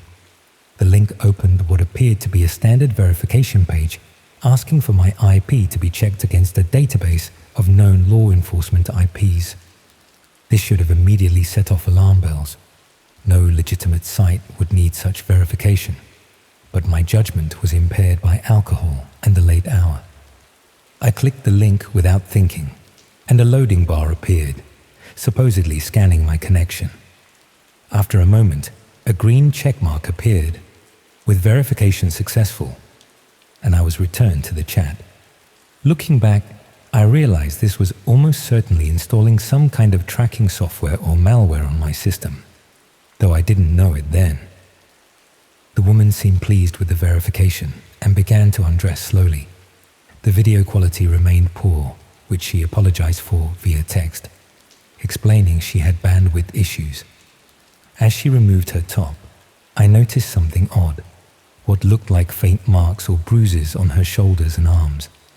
I typed asking if she was okay, and she quickly responded that she had sensitive skin and bruised easily. Something felt off about the interaction, but I couldn't quite place what. The video occasionally stuttered or froze, and sometimes her movements didn't quite sync with her responses in the chat. I began to wonder if I was watching pre-recorded footage being manipulated by whoever was typing to me. About 30 minutes into the date, the tone shifted dramatically. The woman looked over her shoulder suddenly, as if hearing something off camera. Her expression changed from flirtatious to what appeared to be genuine fear. The chat box pinged with a new message. Special request show about to begin. Premium viewers are bidding. Current high bid, 0.35 Bitcoin. I was confused, wondering if this was part of some roleplay scenario. The camera angle shifted abruptly, widening to show more of the room. What I had assumed was a bedroom now looked more institutional. The bed, more like an examination table. The walls bare concrete rather than painted. A door opened in the background, and a figure in dark clothing entered the frame. With sickening clarity, I realized what I had stumbled into. This wasn't a dating site or even a standard cam site. It was what's known in dark web terminology as a red room, where viewers pay to watch actual harm being inflicted on non-consenting individuals. The verification I had completed wasn't checking if I was law enforcement. It was validating my connection to a dark web stream, likely through a series of proxies I hadn't noticed. I frantically tried to close the browser, but it wouldn't respond. New messages appeared in rapid succession in the chat box. Usernames I didn't recognize, placing bids alongside horrific requests. The woman on screen was now clearly terrified, no longer maintaining any pretense of a consensual performance. When I tried to force quit the browser, a new window popped up with text that chilled me to the bone. Your IP has been logged. Your webcam is active. Disconnection will be interpreted as hostile intent. Payment of 2.0 Bitcoin required for secure disconnection. I realized with horror that my own webcam light was on, had been this entire time, and whoever was running this stream could see me, had been watching me watch them. The verification process had likely given them access to my system, possibly recording everything. In a panic, I physically unplugged my laptop from the wall, not even bothering with a proper shutdown. I sat in my dark living room, heart pounding, wondering if what I'd seen was really happening, if someone was really being hurt while people watched and paid for the privilege, if I had just witnessed the beginning of something unspeakable. After a few minutes of absolute terror, I plugged the laptop back in and booted up in safe mode, running every security and antivirus program I had.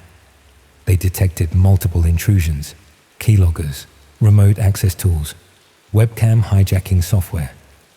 I wiped the hard drive completely and reinstalled the operating system, then spent the rest of the night researching what had happened, using an old tablet connected to my neighbor's Wi-Fi rather than my own network. What I discovered was truly terrifying. The site I had accessed was likely a front end for a dark web operation, designed to appear as a normal dating site on the surface web, but actually serving as a gateway to illegal live streams. The verification process had routed my connection through Tor nodes without my knowledge, connecting me to a hidden service while simultaneously compromising my system security. I spent the next week in a state of constant anxiety, jumping at every notification on my phone, every knock at the door. I changed all my passwords, got a new IP address, even considered moving flats. I debated going to the police but feared implicating myself in something I'd accidentally accessed. What if they didn't believe I had stumbled into it unknowingly? What if the malware had downloaded illegal content to my now wiped hard drive?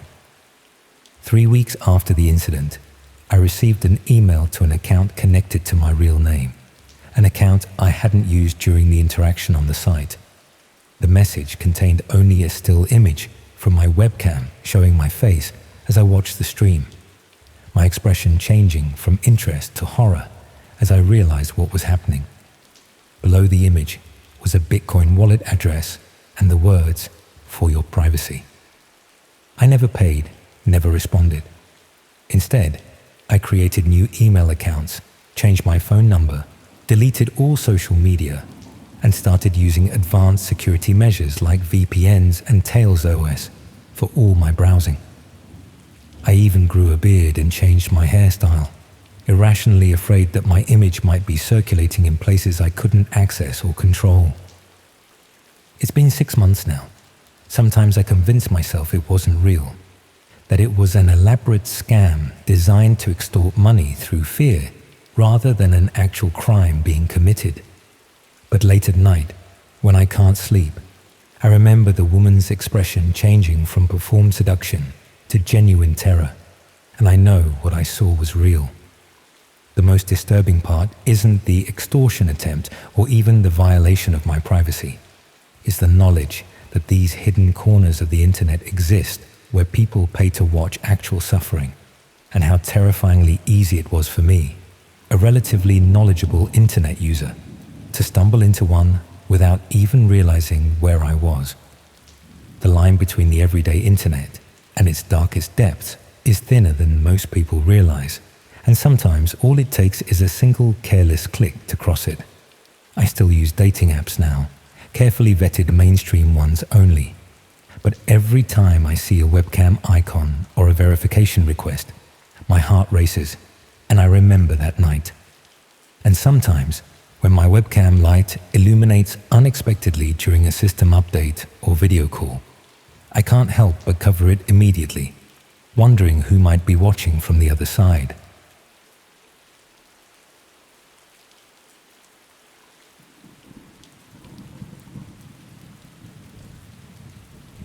Imagine discovering that every disturbing sound you've dismissed as normal city noise was actually someone's final moments being broadcast to thousands of paying viewers on the dark web. The thing about living in a converted warehouse in East London is that you get used to strange noises. Industrial buildings weren't designed for residential living, so sounds carry in odd ways through the concrete and steel. For 2 years, I thought the sounds coming from the flat below mine were just part of urban life. Deliveries, renovations, the occasional late-night party. Now I know better, and in approximately 18 hours, I'm going to become the star of the same dark web broadcasts I've been unknowingly listening to through my floorboards. I moved into my flat in Hackney Wick after university, when the area was still affordable for someone working entry-level jobs in marketing. The building used to be a textile factory, converted into a dozen small flats with thin walls and thinner floors. Most of my neighbors were artists, freelancers, or young professionals like me who couldn't afford anywhere better. The kind of transient community where people keep to themselves and mind their own business. The flat directly below mine was occupied by someone I rarely saw. Occasionally, I'd glimpse a middle-aged man in the communal entrance, always carrying heavy bags or equipment cases. He kept odd hours and seemed to have frequent visitors, but in a building full of creative types working irregular schedules, that wasn't unusual. I knew him only as the name on the buzzer, M. Patterson. The first time I noticed something strange was about 6 months after moving in. I was working late on my laptop when I heard what sounded like someone crying through the floor. Not ordinary crying. Desperate, terrified sobbing that lasted for several minutes before stopping abruptly. I assumed it was an argument between Patterson and a partner, the kind of domestic situation you pretend not to hear in shared buildings. Over the following weeks, similar sounds occurred regularly, always late at night, always brief, always stopping suddenly, sometimes crying, sometimes what sounded like pleading or distressed conversation. The sounds were muffled by the concrete floor, but clear enough to be disturbing. I considered complaining to the building management, but wasn't sure how to explain what I was hearing without sounding like I was spying on my neighbor. The noises gradually became more frequent and more varied. Heavy objects being moved around, electronic equipment humming constantly, what sounded like construction work happening at strange hours. Patterson seemed to have an unusual number of visitors, always arriving and leaving at night, always carrying equipment or large bags. One evening, I was coming home from work when I encountered Patterson in the stairwell. He was directing 2 other men who were carrying what appeared to be professional camera equipment up to his flat. When he saw me, he explained that he was a freelance videographer working on corporate training materials that required controlled lighting conditions. The explanation seemed reasonable, and it accounted for the equipment noises I'd been hearing. But the sounds that followed weren't consistent with normal video production. Instead of the steady hum of lights and cameras, I heard intermittent activity that suggested something more irregular was happening. Periods of intense activity followed by long silences. Sounds that suggested distress or conflict rather than professional filming. About a month later, I discovered what appeared to be the first concrete evidence of something wrong. I was taking rubbish to the communal bins when I found several items that had clearly come from Patterson's flat. Medical supplies, plastic sheeting, and cleaning products that seemed excessive for normal household use. The combination was disturbing, particularly given the sounds I'd been hearing. I started paying closer attention to the patterns of activity below. The sounds seemed to follow a schedule. Preparation phases involving equipment setup, periods of intense activity that included the distressing human sounds, followed by cleanup periods that often lasted until dawn. The pattern repeated roughly once a week, always at night, always following the same sequence. One night, curiosity got the better of me. During what sounded like a preparation phase, I went down to the communal garden behind the building and looked up at Patterson's windows. They were covered with blackout material, but I could see the edges of bright lighting equipment around the frames. What disturbed me more was seeing cables running from his windows to a small satellite dish I hadn't noticed before. The next morning, I found Patterson in the communal entrance and casually asked about his video work. He was more forthcoming than I expected, explaining that he specialized in niche content for international clients. He mentioned working with subjects who required discretion and privacy, hence the soundproofing and security measures he'd installed. He also mentioned that his work required high-speed internet connections and specialized broadcasting equipment. When I asked about the satellite dish, Patterson explained that his clients demanded secure, encrypted transmission methods that standard internet connections couldn't provide. He said he used dark web protocols to ensure client confidentiality and protect the privacy of his subjects. The explanation sounded professional, but something about his manner suggested he was being deliberately vague. Over the following days, I researched dark web broadcasting and discovered information about red rooms, allegedly live-streamed torture or murder where viewers could pay to watch or influence events. Most sources insisted they were urban legends, but some suggested they might exist using sophisticated encryption and cryptocurrency payment systems to avoid detection. The timing coincided with an escalation in the sounds from Patterson's flat. The preparation phases became longer and more complex. The periods of distress became more intense and extended. The cleanup phases seemed to involve more thorough work, including what sounded like industrial cleaning equipment. I also noticed changes in the building's internet connectivity. During Patterson's active periods, the shared Wi-Fi became unreliable, suggesting he was using substantial bandwidth for upload activity. When I mentioned this to other residents, they confirmed experiencing similar issues, always at night, always coinciding with increased activity from Patterson's flat. 2 weeks ago, everything changed. I was lying in bed around midnight when I heard sounds that were unmistakably different from the usual pattern. Instead of the typical preparation noises, I heard what sounded like a struggle, followed by someone calling for help in a voice that carried clearly through the floor. The sound suggested someone was in immediate danger. I called the police, reporting a possible domestic violence situation. They arrived within minutes and spoke to Patterson, who calmly explained that he was editing audio for a documentary about crime victims. He showed them his professional equipment and credentials and played samples of the audio he claimed to be working with. The officers seemed satisfied and left without further investigation. But Patterson knew I had called them. The next morning, I found a note pushed under my door, thanking me for my concern about the previous night's work. He explained that his documentary work sometimes involved distressing content that could be misinterpreted by neighbors. He assured me that everything was legitimate and suggested that we should discuss his work schedule to avoid future misunderstandings. When I met with Patterson that evening, he was surprisingly open about his activities. He explained that he produced specialized content for clients who paid premium rates for authentic, unscripted material.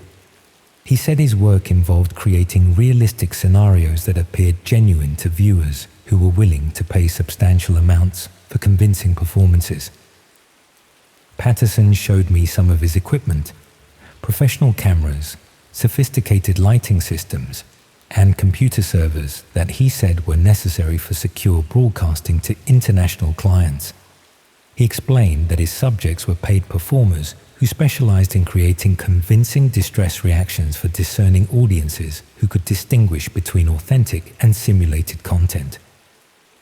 The explanation addressed many of my concerns, but something still felt wrong. The sounds I heard didn't seem like performances. They carried an authenticity that suggested genuine fear and pain. When I mentioned this, Patterson explained that the most successful performers were those who could create truly convincing reactions, and that his clients paid premium rates specifically for content that seemed completely real. He also explained the dark web broadcasting setup, showing me how encrypted protocols and cryptocurrency payments allowed him to serve clients worldwide while maintaining their anonymity and his own security. He said this level of discretion was necessary because his content pushed boundaries that mainstream platforms wouldn't accept. Patterson concluded our conversation by mentioning that he was always looking for new performers who could create authentic reactions. He said the work paid extremely well for people who could handle intense scenarios convincingly. He suggested that if I was ever interested in supplementing my marketing income, he could arrange an audition. I declined, but Patterson's offer stayed with me. The marketing work wasn't paying enough to cover rising London rents, and the money he mentioned was substantial. Over the following days, I found myself considering his proposition, particularly when I heard what sounded like another successful session from his flat. Last week, I finally agreed to meet with Patterson about potential work. He explained that his current project involved creating content for a very specific audience that paid extraordinary amounts for authentic-seeming material. He said new performers typically started with minor roles to build comfort and confidence before progressing to more intensive scenarios. Patterson showed me the contracts his performers signed, which included substantial payment terms, confidentiality clauses, and detailed consent agreements. Everything appeared professional and legitimate. He explained that the intense reactions I'd been hearing were the result of method acting techniques that helped performers create convincing distress responses. He offered me what he called a trial role, a simple scenario that would pay enough to cover several months of rent. The work would involve a few hours of filming, following a script designed to create authentic-seeming reactions for his discerning clientele. He assured me that everything was performance, that safety protocols were in place, and that I could withdraw at any time if I became uncomfortable. I agreed to the trial, scheduled for tomorrow night. Patterson explained that the session would be broadcast to his regular audience, who had been informed about the new performer and were particularly interested in authentic reactions from first-time participants. He said the audience engagement was part of what made his content valuable. Viewers felt they were witnessing genuine experiences rather than obvious performances. But yesterday, I made a discovery that changed everything. While Patterson was out, I managed to access the building's Wi-Fi router and examine the network traffic from his flat. The data streams were massive, far larger than normal video files, and were being transmitted to multiple dark web addresses simultaneously. More disturbing was what I found when I managed to access one of these addresses through a Tor browser. Instead of the professional performance content Patterson had described, I found myself looking at what was clearly a Red Room operation. Live streams of genuine torture and murder, with chat functions allowing viewers to request specific actions through cryptocurrency payments. The archives showed dozens of previous broadcasts, all apparently filmed in Patterson's flat, all featuring people who displayed genuine terror and pain rather than convincing acting. These weren't performances, they were real victims, and I had been listening to their final moments through my floorboards for months. I realized that Patterson's offer wasn't for acting work. Tomorrow night's trial role was scheduled to be my final performance, broadcast live to thousands of dark web viewers who were expecting to watch someone die in the flat below mine. I've been hiding in a hotel since making this discovery, but Patterson keeps finding ways to contact me. Messages on social media, emails to accounts he shouldn't know about, even notes left at my workplace, all reminding me about tomorrow's commitment and explaining that his audience has been told to expect a new performer with authentic reactions. This morning, I found a package at my hotel room containing a tablet computer. When I turned it on, it showed a live feed of my empty flat, apparently filmed from Patterson's unit below. Text on the screen explained that the audience was already gathering for tomorrow's broadcast and that my non-appearance would disappoint viewers who had paid premium rates for the session. The message also included details about my daily routines, my workplace, my family's addresses, information that made it clear they had been monitoring me far longer than I realized. The final line explained that tomorrow's broadcast would happen regardless of my cooperation. The only question was whether I would be conscious for it. I'm writing this from another hotel, but I know they'll find me again. Patterson's operation is too sophisticated, too well-resourced, too experienced at managing unwilling participants. I've heard too many of their victims through my floorboards to believe I can escape the same fate. Tomorrow night, thousands of people on the dark web will watch a live stream from the flat below mine. They've paid in cryptocurrency to see authentic reactions from someone who doesn't know what's really happening until it's too late. They've been promised genuine terror and pain rather than acted performances. The most horrifying realization is that I've been living above a dark web red room for over a year, listening to people die while assuming they were just neighbors arguing or filming amateur videos. I've been an unwitting witness to dozens of murders, dismissing genuine cries for help as domestic disputes or creative projects. How many other people might be living above or next to similar operations? How many strange noises do we ignore because we don't want to get involved? How many victims have called for help through thin walls and floors, only to have neighbors assume it's just part of urban living? The dark web has made it possible for these operations to exist anywhere, hidden in plain sight, broadcasting horror to paying audiences, while neighbors remain oblivious to what's happening around them.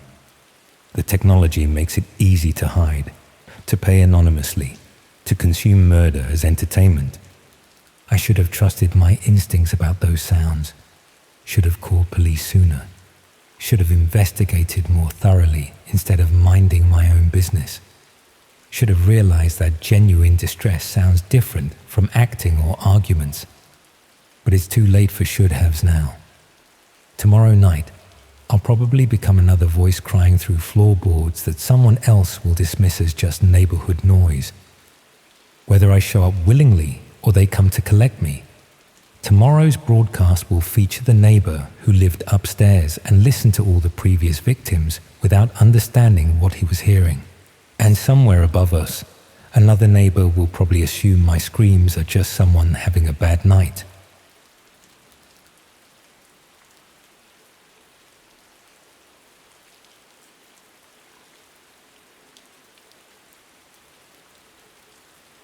I can't watch YouTube anymore. Not even the most innocent cooking tutorials or guitar lessons.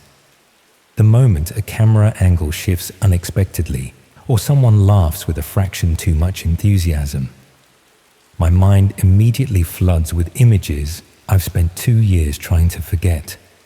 Blood pooling on polished hardwood floors, the reflection of ring lights in terrified eyes, the sound of a viewership counter ticking upward as unspeakable acts were performed for an invisible audience hidden in the darkest corners of the internet. Before that week in Brighton, I was just another aspiring content creator desperate for that elusive breakthrough moment. 23 years old with a moderately successful YouTube channel.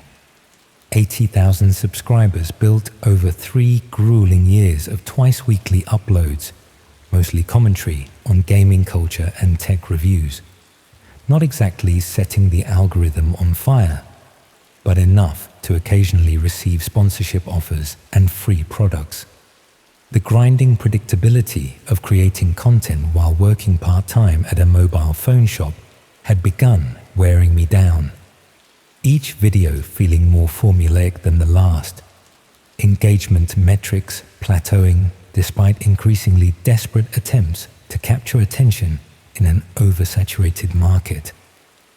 When the email arrived from Jules Harrison, content creator extraordinaire with 5 million subscribers and founder of the Spotlight Collective, I initially assumed it was spam or an elaborate prank. The Spotlight was legendary in UK YouTube circles, a collaboration house where Jules brought together up-and-coming creators for month-long residencies that typically resulted in massive subscriber growth for participants. Their videos, High-energy challenges, elaborate pranks, and carefully choreographed spontaneous moments dominated recommended feeds across multiple demographics. An invitation to their summer residency program was essentially a golden ticket, a shortcut past years of algorithm-chasing obscurity. The email contained the perfect blend of personalized appreciation and vague promises. Jules claimed to admire my authentic voice and untapped potential, suggesting that a month at the Brighton mansion they'd rented for the summer could elevate my content to its natural audience. I should have been suspicious of the flattery, should have questioned why someone with millions of followers would notice my modest channel. But validation is a powerful intoxicant. When you've been shouting into the void for years, each upload meeting with increasingly diminished returns. Within days, I had rearranged my work schedule, packed my equipment, and boarded a train to the South Coast, nursing dreams of verification badges and sponsorship deals. The house itself was exactly what you'd expect from successful YouTubers. A sprawling Victorian mansion overlooking the sea, renovated with an aesthetic that balanced historical features with contemporary luxury and optimal filming conditions. Perfect natural lighting streamed through massive windows, every room equipped with professional-grade sound dampening and wall-mounted ring lights. The 6 other content creators selected for the residency represented diverse niches. Beauty tutorials, fitness challenges, comedy sketches, true crime commentary, urban exploration, and cooking videos, creating what Jules described as perfect cross-pollination potential for collaborative content. The first few days proceeded exactly as promised.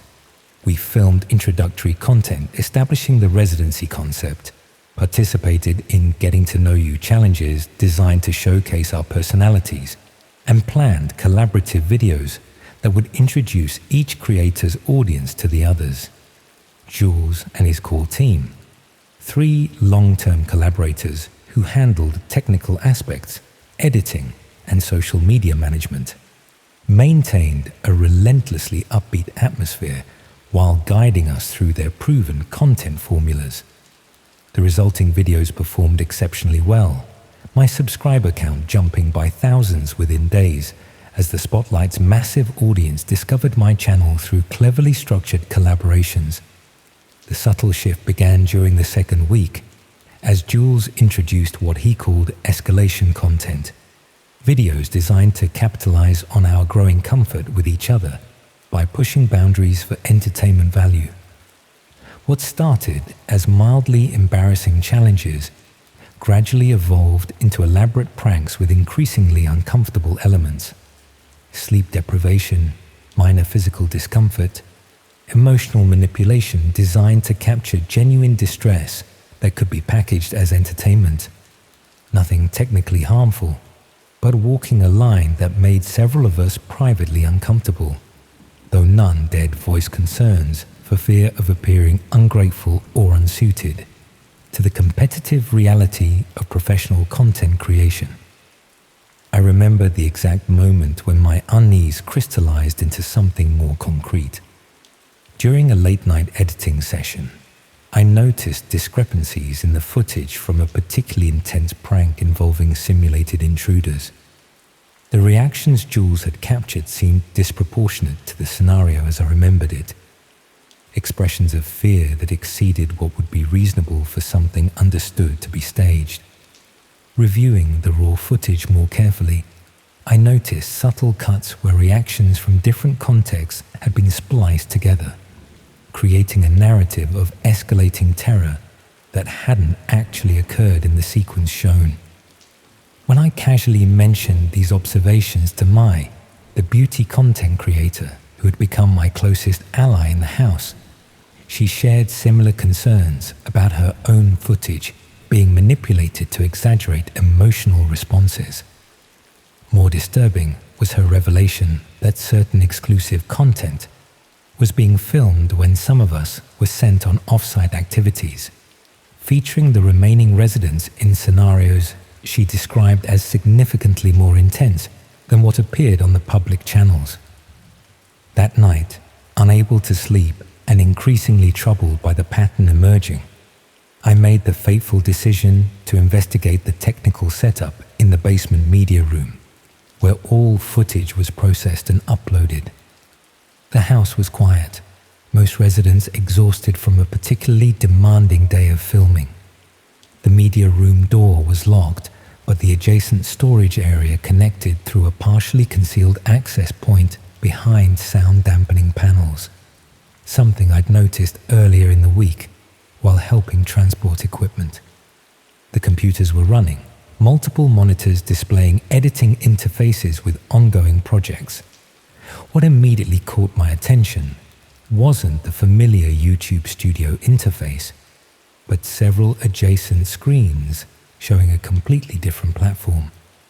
Dark background, red accents, user interfaces displaying cryptocurrency values and viewer counts.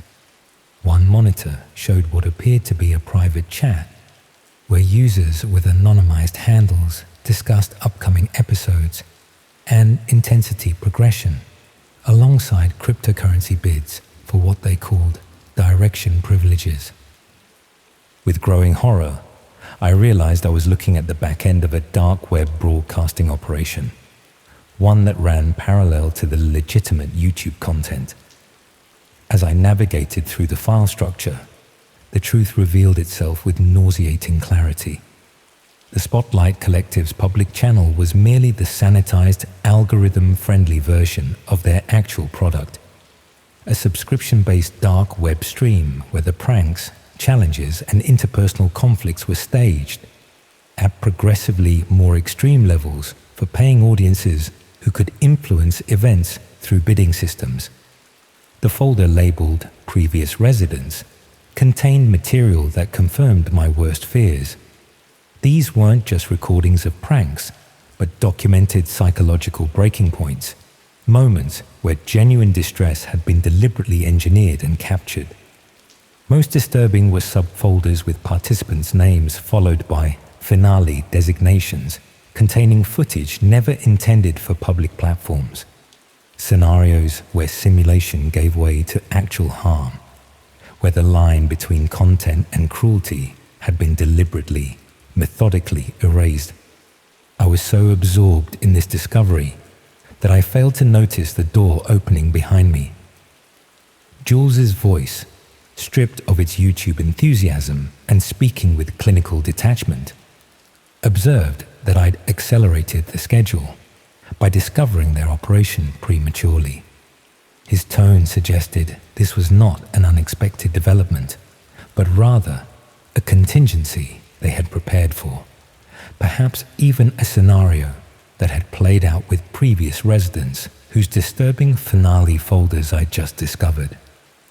What followed exists in my memory as fragmented impressions rather than coherent sequence, Jules explaining with disturbing calmness that I had unwittingly auditioned for and been selected for their dark web content stream, where authentic reactions to escalating scenarios commanded premium subscription rates from viewers tired of the artificial positivity of mainstream platforms. The real purpose of the Spotlight Residency program wasn't to elevate promising creators, but to identify those whose psychological profile suggested they would produce compelling content when subjected to genuine rather than simulated distress. My attempted escape was predictably unsuccessful. The house had been specifically selected for its isolation and security features. The other residents either complicit or themselves unaware of the true nature of their participation. The following 3 days became a nightmare of forced participation in what they called my breakdown arc, a carefully orchestrated series of scenarios designed to document my psychological deterioration for their dark web audience. Each segment was constructed to appear consensual if viewed selectively, with carefully captured moments of apparent agreement that could be edited together to create plausible deniability. The other residents' reactions revealed the spectrum of their involvement. Mai and 2 others displayed the genuine shock of fellow victims, while the remaining 3 showed the practiced detachment of those who had already completed their own arcs and graduated to becoming facilitators rather than subjects. The true horror wasn't just what was happening, but the realization that this system had been operating for years, processing waves of aspiring creators through its machinery. Some discarded after providing sufficient content, others absorbed into the operation as their moral boundaries were systematically dismantled.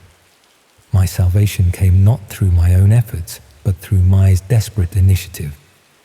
Having witnessed my content sessions and realizing she was likely scheduled for similar treatment, she had managed to smuggle a message out through a food delivery service, using a technique so simple it had evaded the elaborate security systems. A note written in eyeliner on a delivery instruction slip, containing just enough information to raise alarms when received by someone outside the house's controlled environment. The police response was initially skeptical, but escalated rapidly when Mai's family independently reported concerns after unusual changes in her communication patterns. The raid occurred during what was being prepared as my finale session, interrupting a scenario designed to document actual rather than simulated harm. The resulting investigation uncovered not just the dark web broadcasting operation, but a cryptocurrency trail linking the Spotlight Collective to similar operations across multiple countries. A network of content houses where the boundaries between entertainment and exploitation had been deliberately, profitably erased. The legal aftermath continues even now, complicated by jurisdictional issues and the technical challenges of prosecuting crimes conducted through encrypted channels. Jules and 2 core team members remain in custody awaiting trial, while others negotiate reduced sentences in exchange for testimony. The victims, dozens identified across 3 years of operations, grapple with psychological trauma and the knowledge that footage of their worst moments continues to circulate in unreachable corners of the internet. I haven't posted online since that day. My channel remains dormant, comment sections filled with conspiracy theories and demands for explanation that I cannot bring myself to address. Sometimes I receive messages from accounts I don't recognize, containing nothing but timestamp references that I understand with sickening clarity to be directions to specific moments in my content arc, still being viewed and shared on platforms beyond the reach of conventional moderation. The most disturbing legacy isn't the personal trauma, but the knowledge that the Spotlight Collective was merely one node in a larger network. A proof of concept, showing how effectively mainstream content creation could be weaponized as both cover and recruitment for darker operations. How many other collaboration houses, creator residencies, and content collectives operate similar schemes beneath their algorithm-friendly surfaces? How many aspiring creators, desperate for visibility in an oversaturated market, are being evaluated not for their talent, but for their potential to generate compelling content when their consent is methodically, invisibly withdrawn? Each viral challenge, each increasingly extreme prank war, each collaboration house promoting authentic content and pushing boundaries now represents potential danger rather than opportunity. The possible visible surface of operations extending into depths where entertainment and atrocity become indistinguishable, where audiences transition from passive viewers to active directors of harm, where the desperate pursuit of visibility becomes vulnerability to those who see human breaking points as merely premium content for the darkest corners of the web.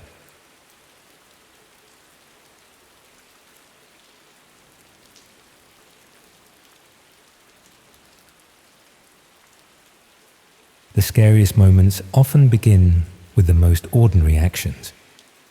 5 months ago, I was just looking for a charger in my brother's room, but what I found changed everything I thought I knew about him, about our family, about the thin line between curiosity and danger.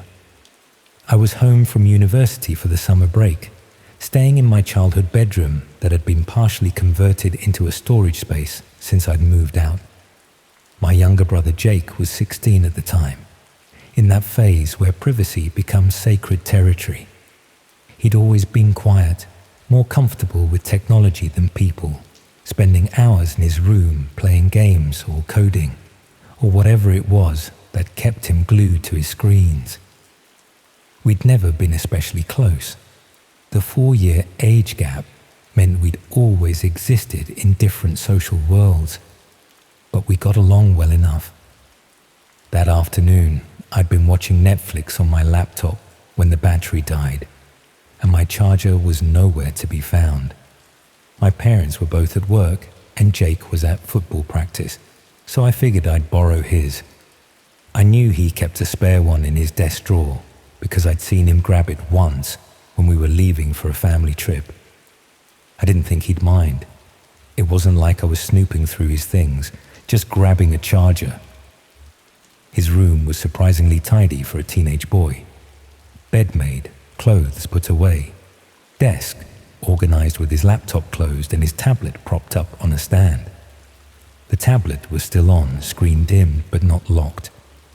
I opened his desk drawer and found the charger easily enough, but as I was about to leave, the tablet screen lit up with a notification. I didn't mean to look, honestly. It was just one of those automatic things where your eyes are drawn to sudden movement. The notification was from an app I didn't recognize, something with a dark icon hidden in a folder labeled Games 2. I probably would have ignored it completely if not for the preview text. Package confirmed. Coordinates uploaded. Something about the wording struck me as odd. Not like a normal game notification about completed quests or energy refills.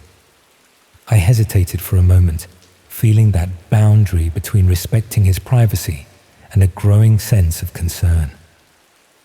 Jake had been acting differently lately. More secretive, staying up until strange hours, occasionally receiving packages he'd quickly hide away. Our mum had chalked it up to typical teenage behavior, but something about those small changes had been nagging at me.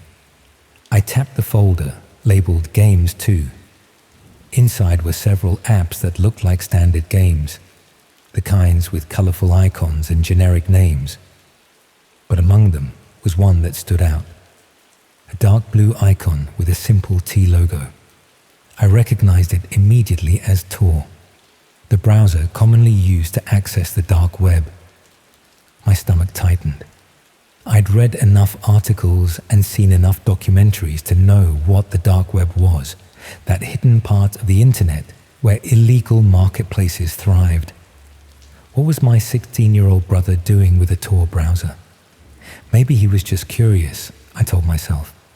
Maybe it was for a school project on internet security or digital privacy. I should have put the tablet down right then. Should have taken the charger and left, maybe mentioned it casually to Jake later. But instead, I tapped the Tor icon. It opened immediately, no password, no fingerprint required. He'd left himself logged in. The browser opened to what looked like a marketplace, dark background, simple text links, product listings with Bitcoin prices. My heart rate quickened as I realized I was looking at a page selling illegal substances, various pills, powders, and plants, all categorized and rated by users like some twisted version of Amazon. I scrolled through the page, feeling increasingly ill. Was Jake buying drugs? He'd never shown any signs of substance abuse. No dilated pupils, no mood swings, no missing money. He was still getting top marks in school, still attending his coding club. It didn't make sense. Then I noticed he was logged into an account. The username Quantum Shift, appeared in the corner with a small inbox icon showing unread messages. The privacy boundary was now a distant memory as I tapped on the inbox, driven by growing concern for my brother. The messages loaded, showing a conversation between Quantum Shift and someone called Vendox 3. As I read through them, confusion gave way to dawning horror. Jake wasn't buying drugs. He was selling something called access packages. From what I could piece together, he was offering live feeds into people's homes, their security cameras, baby monitors, laptops and phones. The messages discuss prices for different access levels and durations of entertainment. Vendor X3 was apparently a middleman who connected Jake with clients willing to pay for these access packages. My hands were shaking now. This couldn't be right. My quiet, awkward brother, who still collected Pokemon cards, couldn't be hacking into people's devices and selling access to strangers. But the evidence was right there in front of me. Detailed instructions on how to access specific cameras, usernames and passwords for various accounts. Even screenshots showing living rooms, bedrooms and other private spaces. I scrolled further and found a folder labeled Inventory. Inside were dozens of files, each named with what looked like postcodes. I clicked on one at random and felt my blood turn to ice. It was a document containing everything about a family living just 3 streets away from us. Their names, ages, work schedules, the layout of their home, their Wi-Fi password, and links to access their various connected devices. There were notes about their routines when they were typically out of the house, and even details about a hidden spare key. At the bottom was a disturbing note. Premium package, £350 per month. Full access plus entry potential. I recognized the family's name. They had a daughter in year 7, the same school Jake attended. Their son played on the same football team. These weren't random targets. These were people we knew. My mind raced, trying to make sense of what I was seeing. How had Jake done this? He was good with computers, sure, but this level of hacking seemed beyond a teenager's capabilities. Had he found some exploit? Learned from someone online? More importantly, did he understand the full implications of what he was doing? I nearly dropped the tablet when I heard the front door open downstairs. Jake was home early.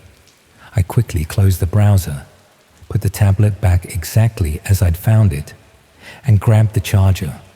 I was halfway to the door when I heard his footsteps on the stairs. We nearly collided in the hallway. His face registered surprise, then suspicion. I held up the charger, mumbling something about borrowing it, trying to keep my voice steady despite the typhoon of thoughts swirling in my head. He nodded, but his eyes narrowed slightly, tracking my movements with unusual intensity. Had he always looked at people that way, and I just never noticed? Back in my room, I paced back and forth, unsure what to do. Tell our parents, confront Jake directly, call the police. This wasn't some harmless teenage rebellion or victimless crime. He was violating people's privacy in the most fundamental way, potentially putting them at risk of theft, stalking, or worse. I decided to gather more information before doing anything drastic. Over the next few days, I paid closer attention to Jake's behavior. I noticed things I'd overlooked before. How he would sometimes stop typing when someone walked behind him. How he had multiple external hard drives hidden throughout his room. How he would take phone calls outside where no one could hear. One night, I pretended to be asleep when he crept downstairs at 2 a.m. I followed silently and watched from the stairwell as he opened our neighbor's garden gate, using gloves despite the warm summer night. He placed a small device, barely larger than a pound coin, under their garden bench then returned home, looking around carefully before coming inside. The next morning, I searched online and discovered the device was likely a Wi-Fi repeater or signal interceptor. My technical knowledge was limited, but from what I could understand, he was creating a network of devices to help him access home systems remotely. I was in over my head, terrified of what my brother was involved in, but equally scared of what might happen to him if I reported him. Would he go to juvenile detention? Would this follow him forever? Was there a way to stop him without destroying his future? A week after my discovery, I came home to find Jake sitting in my room, my laptop open in front of him. His face was emotionless as he turned the screen toward me. On it was my search history: how to report cybercrime, what happens to underage hackers, Wi-Fi signal interceptors illegal. "You went through my tablet," he said, his voice unnervingly calm. Not a question, a statement. He stood up, closing the laptop. "You don't understand what you've seen." I tried to explain that I was worried about him, that he was committing serious crimes, but he just smiled, a cold expression I'd never seen on my little brother before. He told me he wasn't just some script kiddie playing around. He had connections now, people who valued his skills, who would be very unhappy if his operation was compromised. Then he showed me something on his phone, a live feed of our parents' bedroom, their bathroom, their car. He scrolled through more feeds: my university accommodation, my friend's flat, my girlfriend's house. Places I'd been, bringing my devices, unknowingly carrying his malware wherever I went. "I've been practicing on our family first," he explained, as casually as if discussing a school project. "It's easier to test new methods on familiar networks." His expression hardened. "If you say anything to anyone, all of this data gets uploaded to my clients, every private moment, every conversation, everything." That was 5 months ago. I've since returned to university, trying to maintain the illusion that everything is normal. Jake acts like our conversation never happened when we speak on the phone or during video calls.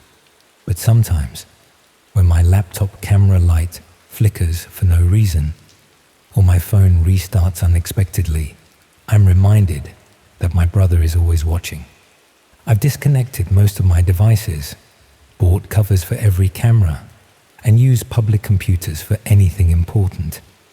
But I know it's not enough. The dark web has given a 16-year-old boy power that no one should have, and I'm trapped by the consequences of his actions and my discovery. What terrifies me most isn't just that Jake is spying on people, it's that he's selling what he sees to strangers with unknown intentions. Every day, I wonder what those clients are doing with their access packages. Are they just voyeurs, or are they planning something worse? And how many other families are living with their own Jake?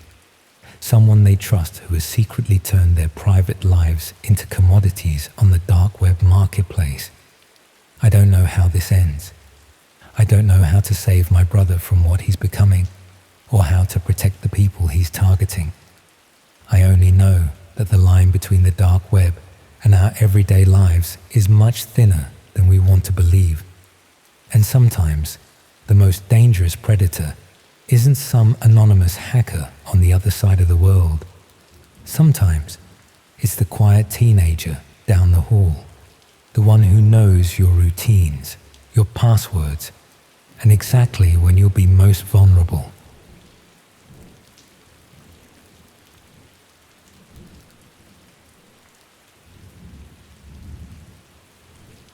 This is not exactly something you bring up at dinner parties, but I need to get it out of my system somehow, so, well, here goes. Last summer, I was working as a freelance photographer in London, mostly corporate headshots and property listings for estate agents. Nothing glamorous, just steady work to pay the bills. I'd been doing this specialized architectural photography for high-end properties, and I guess my portfolio had started making the rounds in certain circles. So this email comes through on a Tuesday morning while I'm nursing a hangover and desperately trying to meet a deadline. The offer was, well, it was ridiculous really. $5,000 for a single evening's work, photographing a penthouse apartment in Knightsbridge before some exclusive private event. The catch was I couldn't share or publish the photos anywhere. They were strictly for the owner's personal collection, and I had to sign this extensive NDA before even getting the address. Looking back now, there were so many red flags. But when you're staring at your bank balance wondering how you're going to make rent, $5,000 might as well be a lifeline thrown from heaven. I convinced myself it was probably just some Russian oligarch or Saudi prince who wanted discretion. You hear about those types all the time in London property circles, people who pay obscene amounts for privacy. The NDA was intimidating, all dense legal language about confidentiality and severe consequences for breaches. I skimmed it, if I'm being honest. Another red flag I ignored. I was just focused on that payment, which they promised would be transferred immediately after the job. The address turned out to be this ultra-modern glass tower near the river. You know the type, those buildings that look like they're made entirely of mirrors reflecting the city back on itself. The penthouse took up the entire top floor. I remember the lift needed a special key card, which the concierge provided after checking my name against some list. The moment I stepped into that penthouse, I felt, I don't know how to describe it exactly, like walking into a space that wasn't quite connected to the normal world. The place was immaculate, all white marble, glass walls, and these massive floor-to-ceiling windows overlooking London. But there was something clinical about it, unlived in, like a stage set rather than a home. My contact was this woman in her 40s, expensively dressed, but in that understated way that actually costs more than flashy. She walked me through what they needed, primarily shots of the main entertaining space before guests arrived for their private club event later that evening. She mentioned it was an exclusive members-only affair and that I needed to be finished and gone by 8 p.m. sharp. I got to work, setting up my equipment and taking test shots.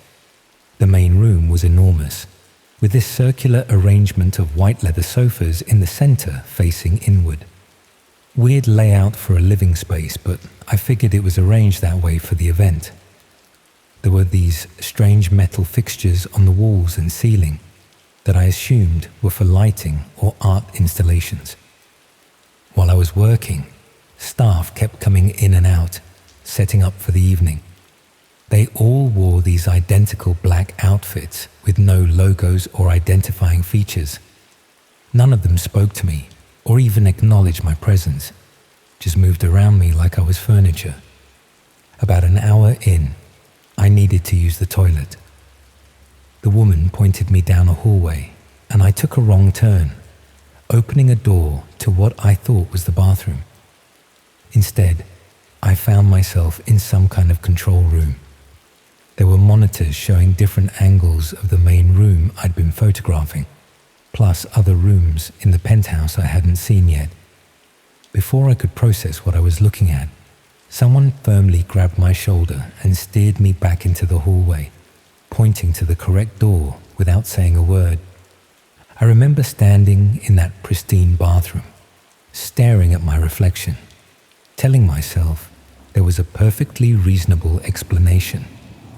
Maybe it was a security setup for high-profile guests, or perhaps the owner was paranoid about staff stealing. I splashed water on my face and decided to finish the job as quickly as possible. The atmosphere was making me increasingly uncomfortable. When I returned to the main room, they were testing some lighting setups. The circular arrangement of sofas was now illuminated from above, creating this stage-like effect, with the center space brightly lit while the seating remained in shadow. It looked less like a social gathering setup and more like a viewing area. The woman came back to check on my progress and must have noticed me staring at the equipment, because she smoothly explained that they had a doctor on standby for all events, as many of their members were older. Made sense, I told myself. Just responsible hosting for wealthy clients. As I was packing up my gear, I realized I'd left a lens filter in one of the bedrooms I'd photographed earlier. I headed down a different hallway than before and opened what I thought was the right door. Instead, I found myself in a room that looked like a cross between a medical supply storage and a film studio. There were cameras on tripods, lights, more of that medical equipment, and these metal restraints attached to what looked like some kind of examination table. My stomach dropped. I suddenly felt ice cold despite the summer heat. Before I could back out, I noticed a laptop open on a desk, its screen showing what was unmistakably a dark web browser. Something I'd only ever read about but recognized from news articles. And on the screen was a payment page with astronomical figures next to usernames. I quietly closed the door and practically ran back to the main room, grabbing my stuff without checking if I had everything. I needed to get out of there. Now the woman seemed to materialize out of nowhere, asking if I'd gotten everything I needed. I nodded, my mouth too dry to speak properly. She handed me an envelope, saying the transfer would be processed as agreed, but this was a bonus for my discretion.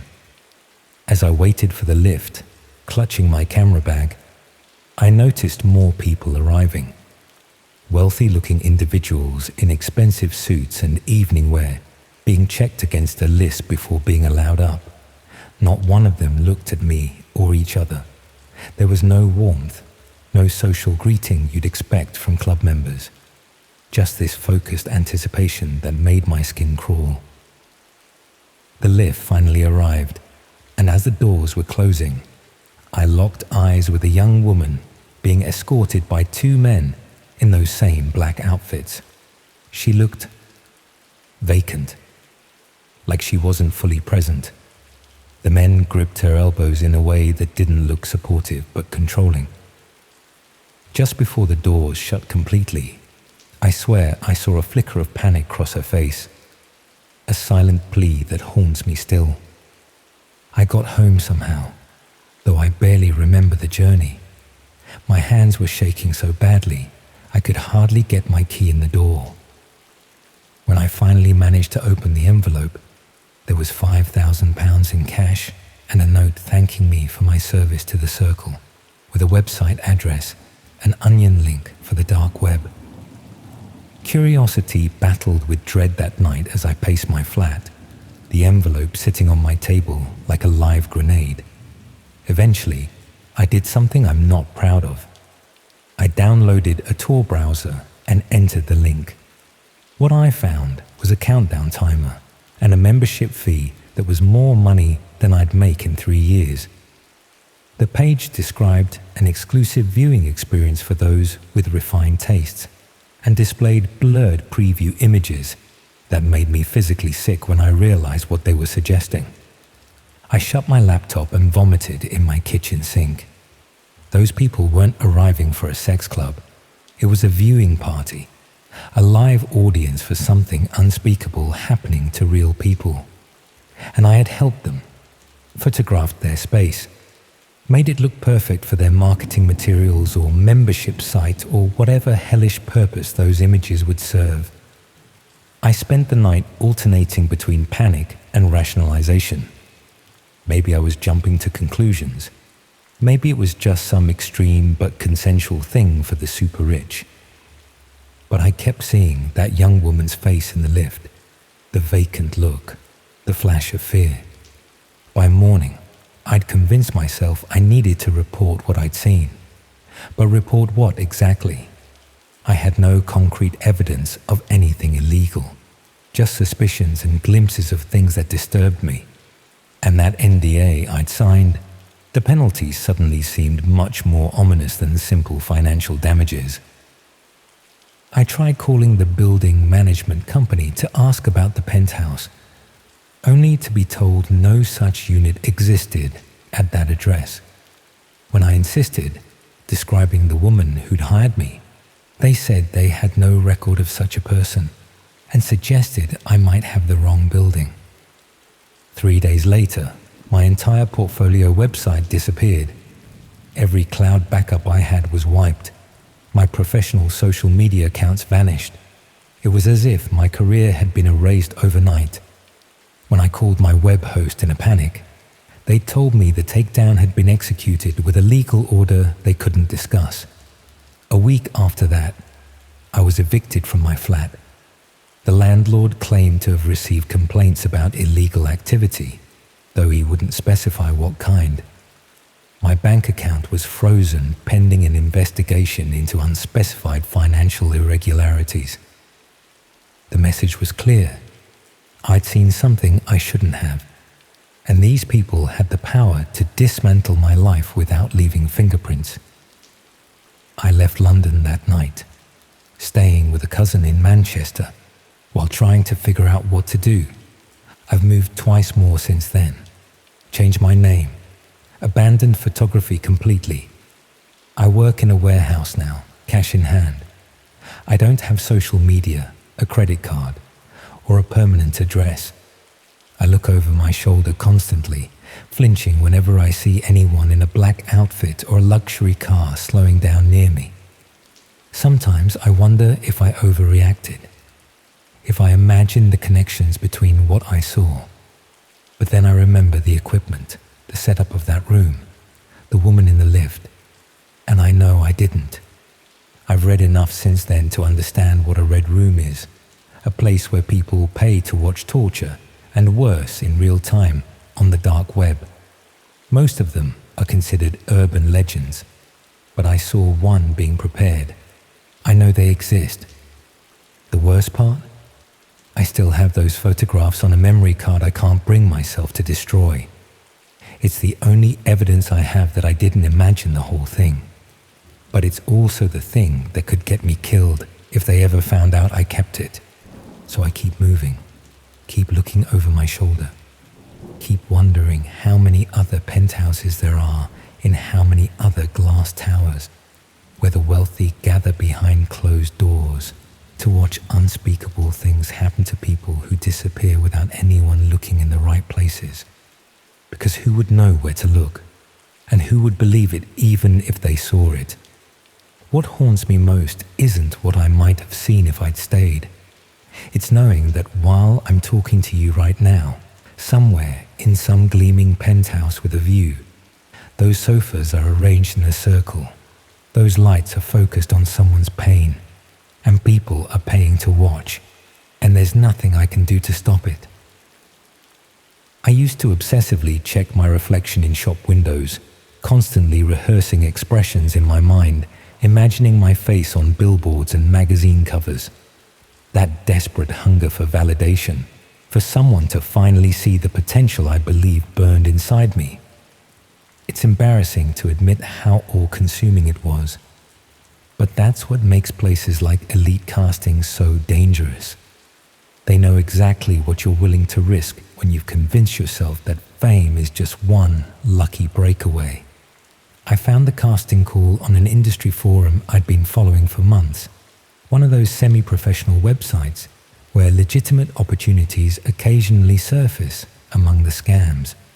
The post stood out because it wasn't promising the usual vague exposure or unpaid work.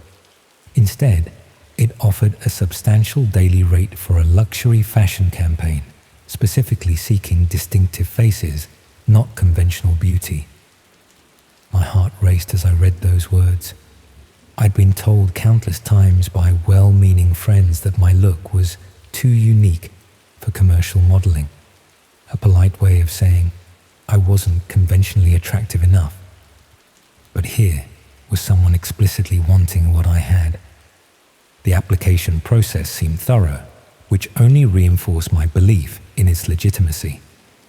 I submitted my measurements, recent photographs, and a brief bio highlighting my limited experience. A student fashion show at university, a friend's photography project, nothing that would impress a real agency. 3 days later, an email arrived confirming I'd been shortlisted and inviting me to an in-person casting at their Leeds office. The message included professional-looking documentation, an NDA emphasizing the confidential nature of the upcoming campaign, details about the renowned but unnamed designer, and what to wear to the casting. I spent hours selecting the perfect minimalist outfit, practicing walking with the straight-backed confidence I'd observed in models on runway videos. The address led me to a converted textile mill in the industrial quarter of the city, one of those red brick Victorian buildings that developers had transformed into sleek, modern office spaces while preserving the original facade.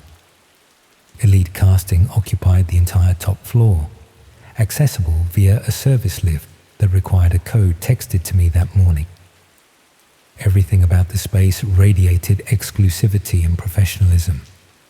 Polished concrete floors, exposed brick walls adorned with black and white campaign photographs. Minimalist furniture that looked expensive in its deliberate simplicity. Large windows flooded the reception area with natural light, highlighting the dust particles drifting lazily through the air, creating an almost ethereal atmosphere that felt separate from the gritty streets below. A receptionist with immaculate makeup took my details, asked me to sign another NDA, and directed me to a waiting area where 3 other potential models sat scrolling through their phones. They all had that same distinctive quality mentioned in the casting call. Interesting faces rather than conventional beauty. I felt simultaneously reassured and competitive, studying their features while pretending to check my own phone. None of us spoke, each wrapped in our private anticipation. The silence broken only by the occasional sound of a door opening down the corridor as candidates emerged from their castings. After 40 minutes that stretched like hours, an assistant called my name. I followed her through a series of corridors to a large studio space where 3 people sat behind a table, laden with laptops and documents. They introduced themselves as the casting director, the campaign photographer, and a representative from the design house. Their professional demeanor, their casual references to major fashion weeks and well-known industry figures.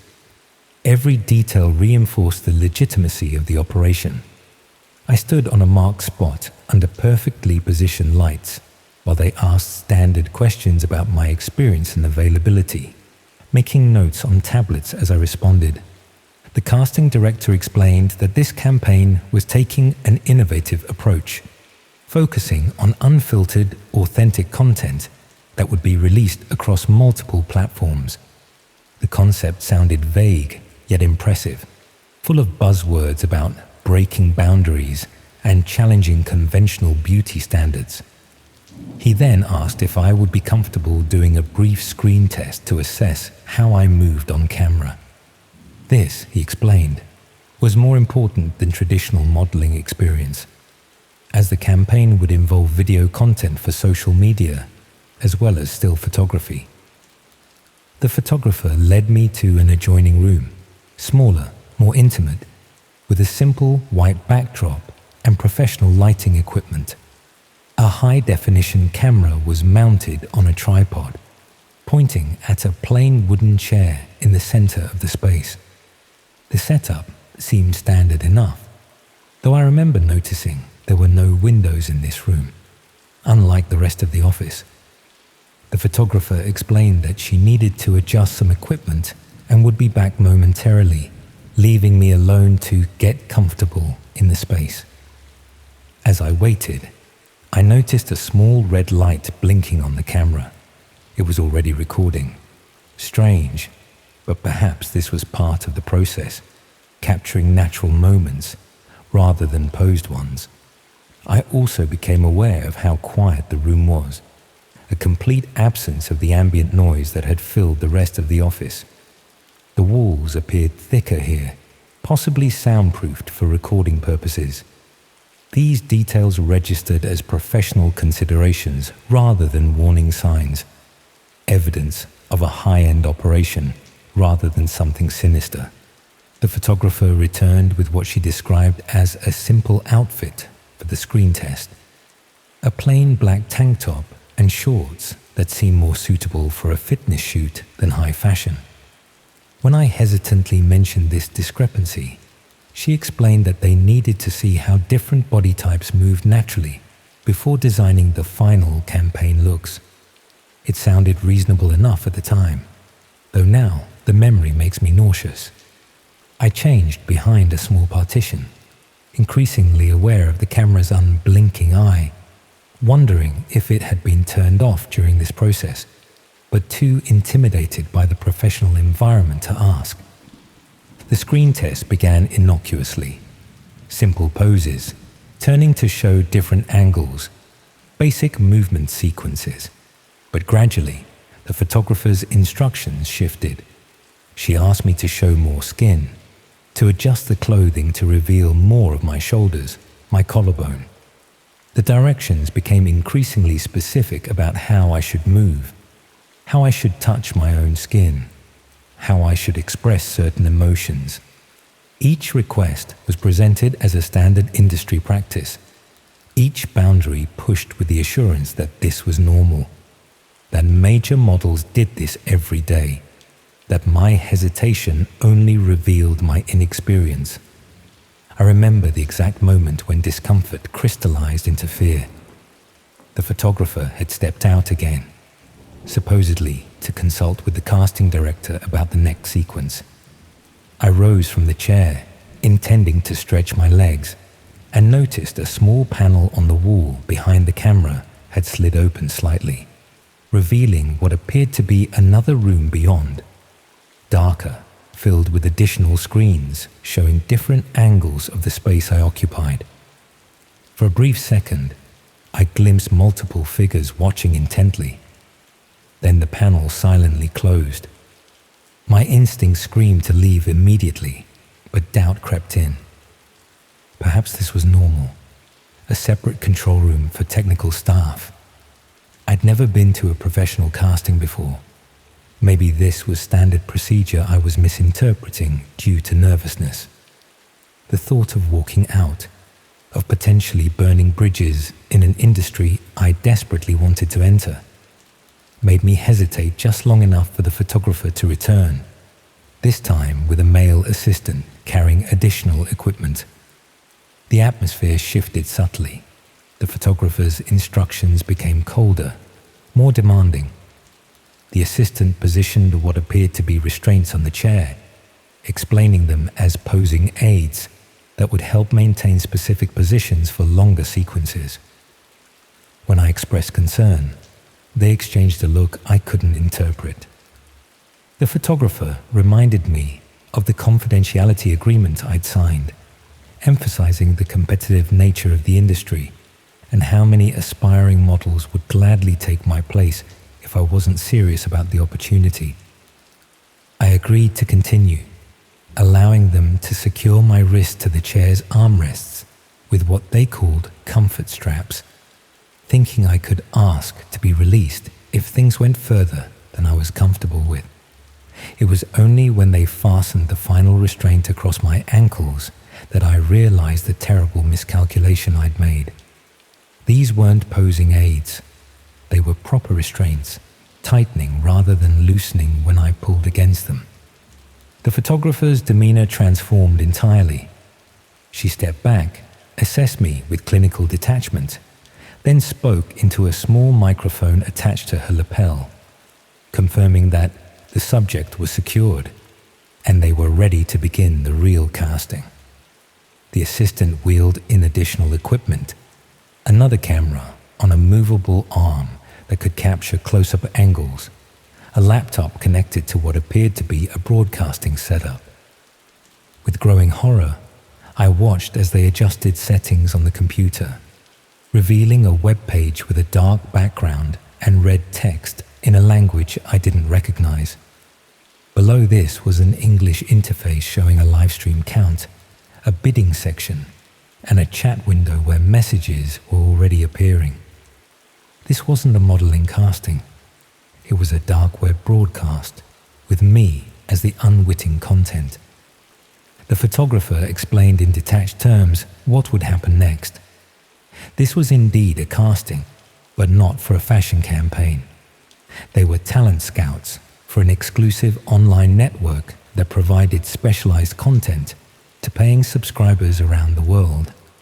The restraint session was being broadcast live as a preview, with viewers already placing bids for what would follow.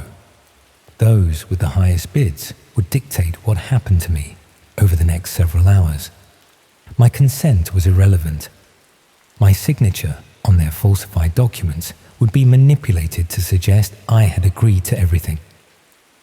I'll spare you the details of what followed, though the memories replay in vivid, unwanted detail whenever I close my eyes. I can still feel the clinical touch of latex gloves against my skin, still hear the mechanical whir of the camera adjusting for close-ups, still see the laptop screen flickering with incoming messages from faceless viewers suggesting increasingly depraved scenarios. Throughout it all, they maintained that professional facade, discussing angles and lighting as if this were indeed just another fashion shoot, the mundane normality of their technical conversation a grotesque counterpoint to what they were documenting.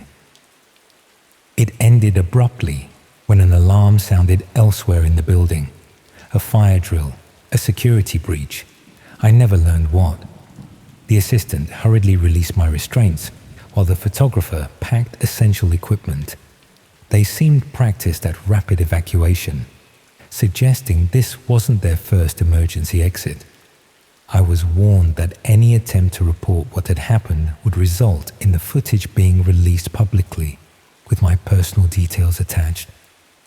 They had my address, my full name, my social media accounts, all freely provided in my eager application.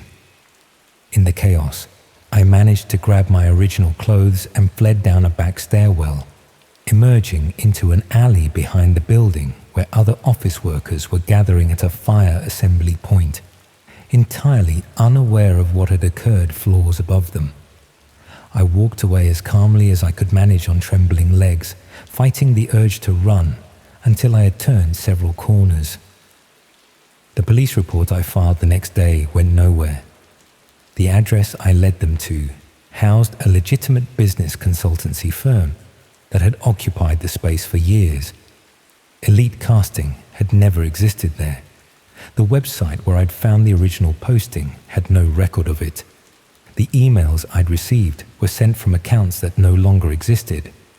Even the photographs I'd submitted had vanished from my sent items folder, as if someone had accessed my accounts and meticulously erased every digital trace of the interaction. 2 weeks later, a message appeared in my spam folder. A link, nothing else. Against every rational instinct, I clicked it. It led to a countdown timer on a black background, beneath which was a thumbnail image of me, restrained in that chair, my face partially obscured, but clearly recognizable to anyone who knew me. The countdown showed 3 days remaining. I deleted my social media accounts that same hour, withdrew from university the following day, and moved back to my parents' home in Northumberland by the end of the week, claiming a mental health crisis that wasn't entirely a lie. The countdown expired without consequence that I'm aware of. Perhaps it was just a final psychological torture, or perhaps the content is circulating in corners of the internet I'll never visit. I've changed my name now, dyed my hair, altered my appearance as much as possible without surgery. I work nights at a supermarket distribution center where interactions are minimal and photographs non-existent. Sometimes I think about the others in that waiting room, wonder if they met the same fate or managed to escape. I've searched missing persons reports, scanned news stories for anything that might connect to what happened, but found nothing conclusive. Elite casting, or whatever they really call themselves, are professionals at covering their tracks. The most haunting part isn't what they did. It's how expertly they exploited my deepest desires. They knew exactly what to offer, exactly what language would bypass my natural caution. They understood that my hunger to be seen, to be validated, would blind me to the warning signs that now seem so glaringly obvious. They recognized something desperate in me that I hadn't fully acknowledged to myself. That's the real horror of the dark web. Not just what happens there, but how it intersects with the ordinary world, how easily normal ambitions can lead you down twisted corridors. The monsters don't always lurk in shadows. Sometimes they sit behind casting tables in well-lit offices, wearing designer clothes and speaking the language of opportunity. And sometimes the thing that makes you vulnerable isn't weakness, but wanting. The perfectly human desire to be chosen, to be special, to be seen. I can't bear to be photographed now. I flinch when friends raise phones for group pictures, make excuses to step away. I've stuck tape over every camera lens on every device I own, because I know that somewhere out there, people are still watching me through that first recording. Strangers who paid to see me broken down frame by frame. And somewhere, another casting call is being written, another trap set, another desperate hopeful preparing for their big break without realizing it's really just a breaking.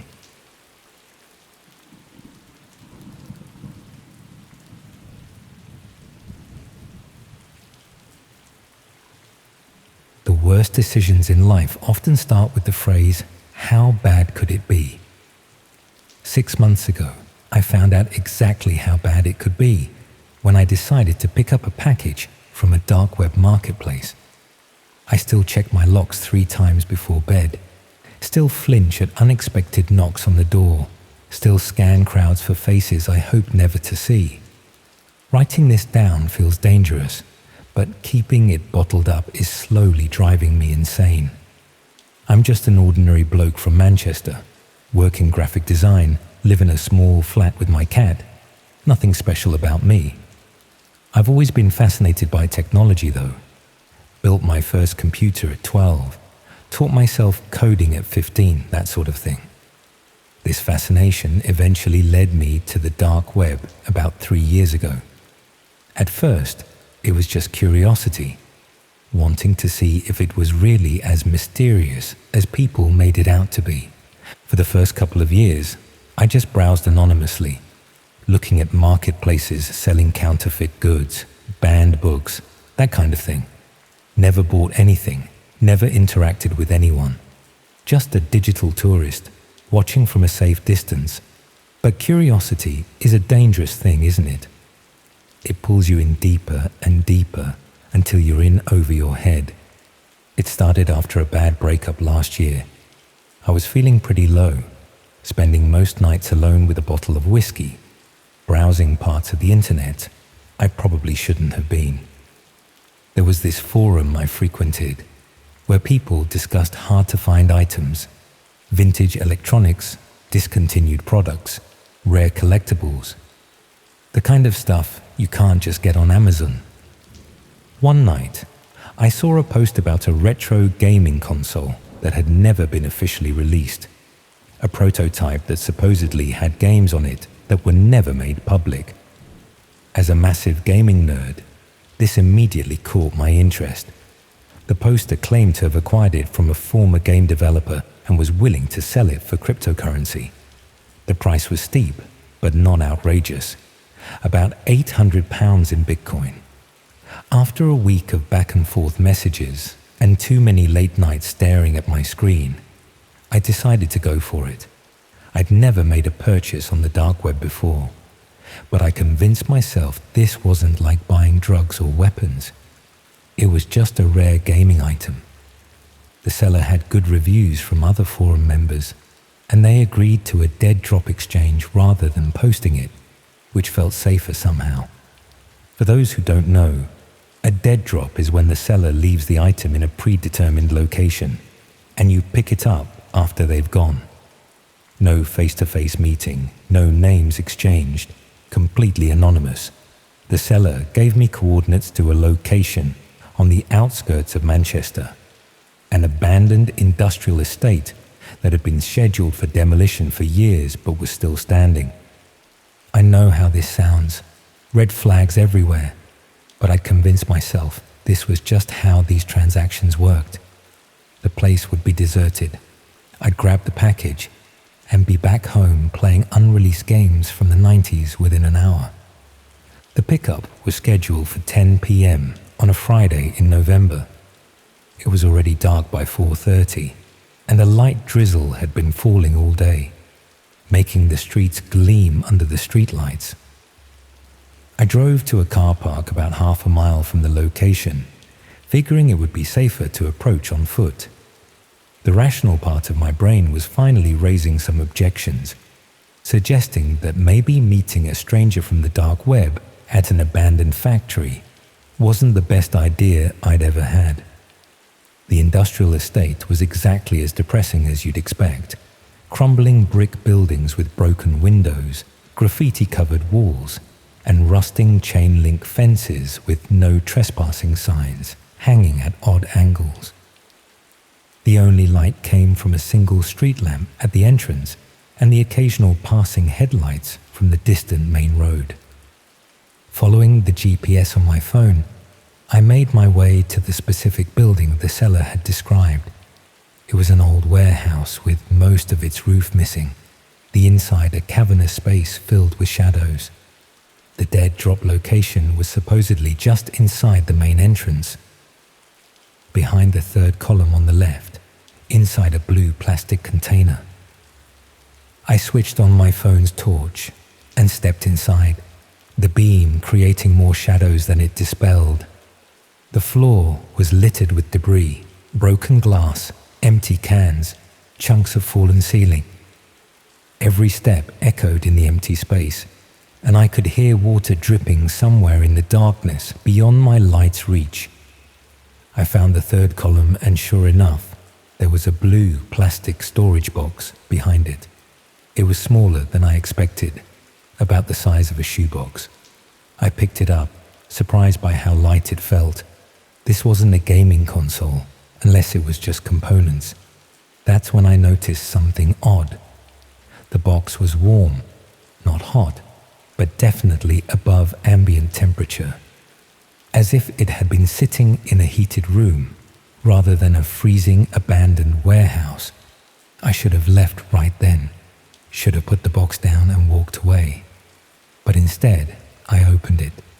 Inside was a single smartphone, not a gaming console, not even close to what I'd been promised.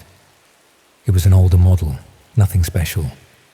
The screen was dark, but as soon as I touched it, it lit up. No lock screen, just a video player already open, showing a paused video. The thumbnail was dark and unclear. Standing there in that cold, empty building, I pressed play. The video showed a room I didn't recognize, some kind of basement or cellar with concrete walls. In the center was a person tied to a chair, head covered with a black bag. Someone moved into frame, wearing gloves and a mask that covered their entire face. They held up a piece of paper with today's date written on it, then a second paper with my username from the forum. My blood turned to ice. I nearly dropped the phone as I realized what I was looking at. This wasn't a scam in the traditional sense. I wasn't being sold a fake item. This was something much worse. The video continued, showing the masked person removing the bag from the captive's head. I won't describe what happened next. I couldn't watch it all. I shut the video off after less than a minute, my hands shaking so badly I almost dropped the phone. That's when I heard it. Footsteps on the gravel outside the warehouse. Multiple sets, getting closer. In a moment of panic-induced clarity, I switched off my torch, dropped the phone back in the box, and moved as quickly and quietly as possible toward the back of the warehouse. There was a door there. I'd noticed it on my way in. I had no idea where it led, but it had to be better than staying. I made it through the door, just as beams of torchlight swept into the warehouse from the main entrance.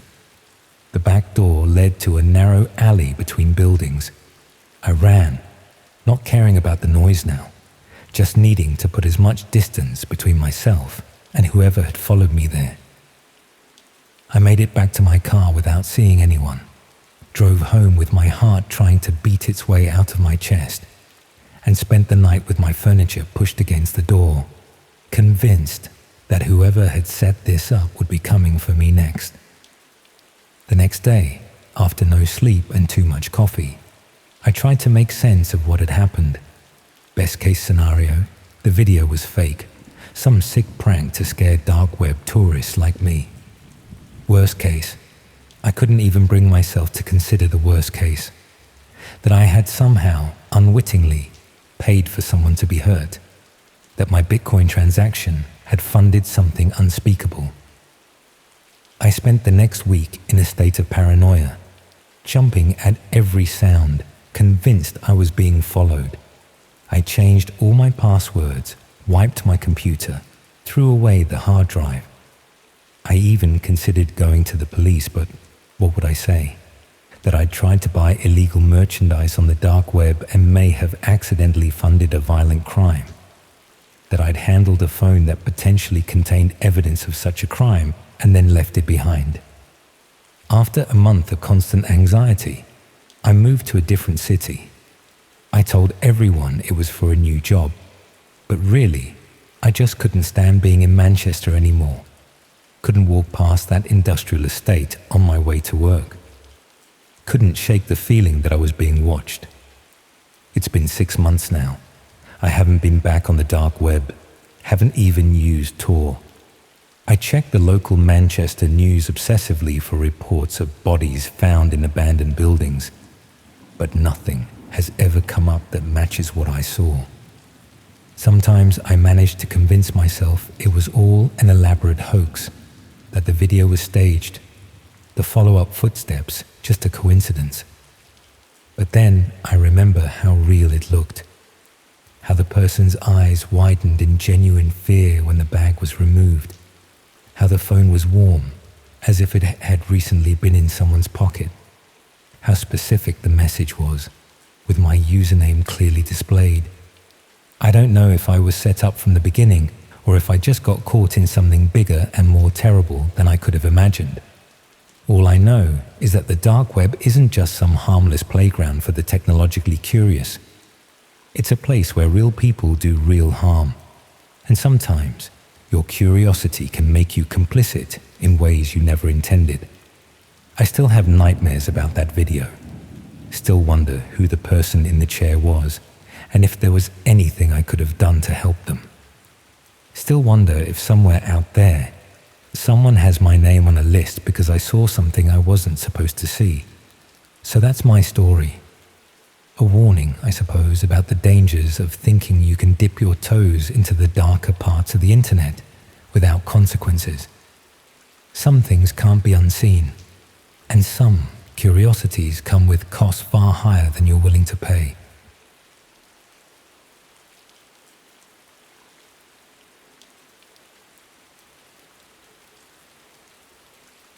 The scent of lavender still makes me physically ill.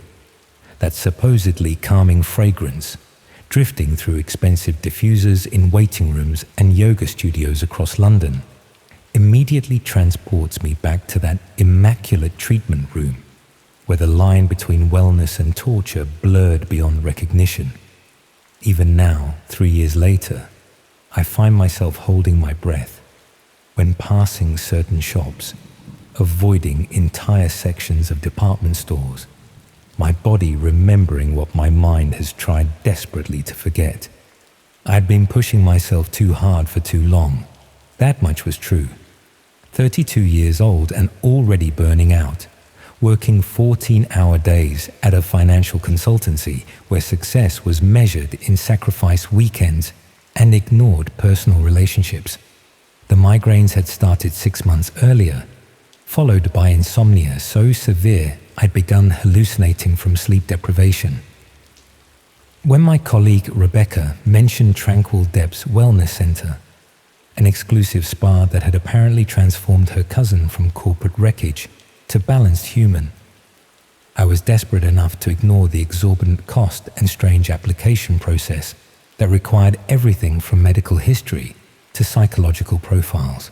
The center occupied a converted Victorian bathhouse in Hampstead, its brick exterior meticulously restored, while the interior had been transformed into a temple of minimalist luxury. All pale wood, natural stone, and flowing water features. The reception area smelled of that damn lavender, mixed with something earthier I couldn't identify, while ambient music played at precisely the right volume to encourage hushed voices and mindful movement. Everything about the space whispered exclusivity and transformation. Looking back, I realized it was designed specifically to disarm, to create a manufactured sense of safety that would lower even the most vigilant person's defenses. My initial consultation seemed comprehensive to the point of excessive, detailed discussions of my symptoms, work habits, and personal history conducted by Dr. Winters, a soft-spoken woman with impeccable credentials displayed in subtle frames on her office wall. She explained their approach as holistic recalibration, combining traditional wellness practices with cutting-edge techniques developed specifically for high-performance individuals whose systems had been compromised by chronic stress. The treatment plan would begin with standard massage and hydrotherapy before progressing to more specialized interventions, culminating in their signature purification ritual conducted in the spa's exclusive lower level. The first 3 sessions proceeded exactly as one would expect from a high-end wellness center. Expert massages that located and released tension I hadn't even realized I was carrying. Hydrotherapy in private pools of varying temperatures. Guided meditation in softly lit rooms with perfect acoustics. The staff moved with silent efficiency, their uniforms immaculate, their manner professional yet warm. Each session concluded with a herbal tea blend customized to my biochemical profile, served in handmade ceramic cups that felt pleasantly heavy in my hands. By my 4th visit, I'd begun noticing subtle improvements. Sleeping 5 hours instead of 3, headaches diminishing from excruciating to merely uncomfortable. I'd also started opening up more during my progress consultations with Dr. Winters, sharing personal insecurities and private fears that I'd previously concealed even from my closest friends. There was something almost confessional about those sessions, a sense of unburdening that I attributed to her professional manner and the overall atmosphere of the center. I didn't recognize it then as the calculated cultivation of trust and vulnerability. The invitation to experience the purification ritual came during my 6th visit. Dr. Winters explained it as the cornerstone of their program, available only to clients who had demonstrated commitment to their wellness journey.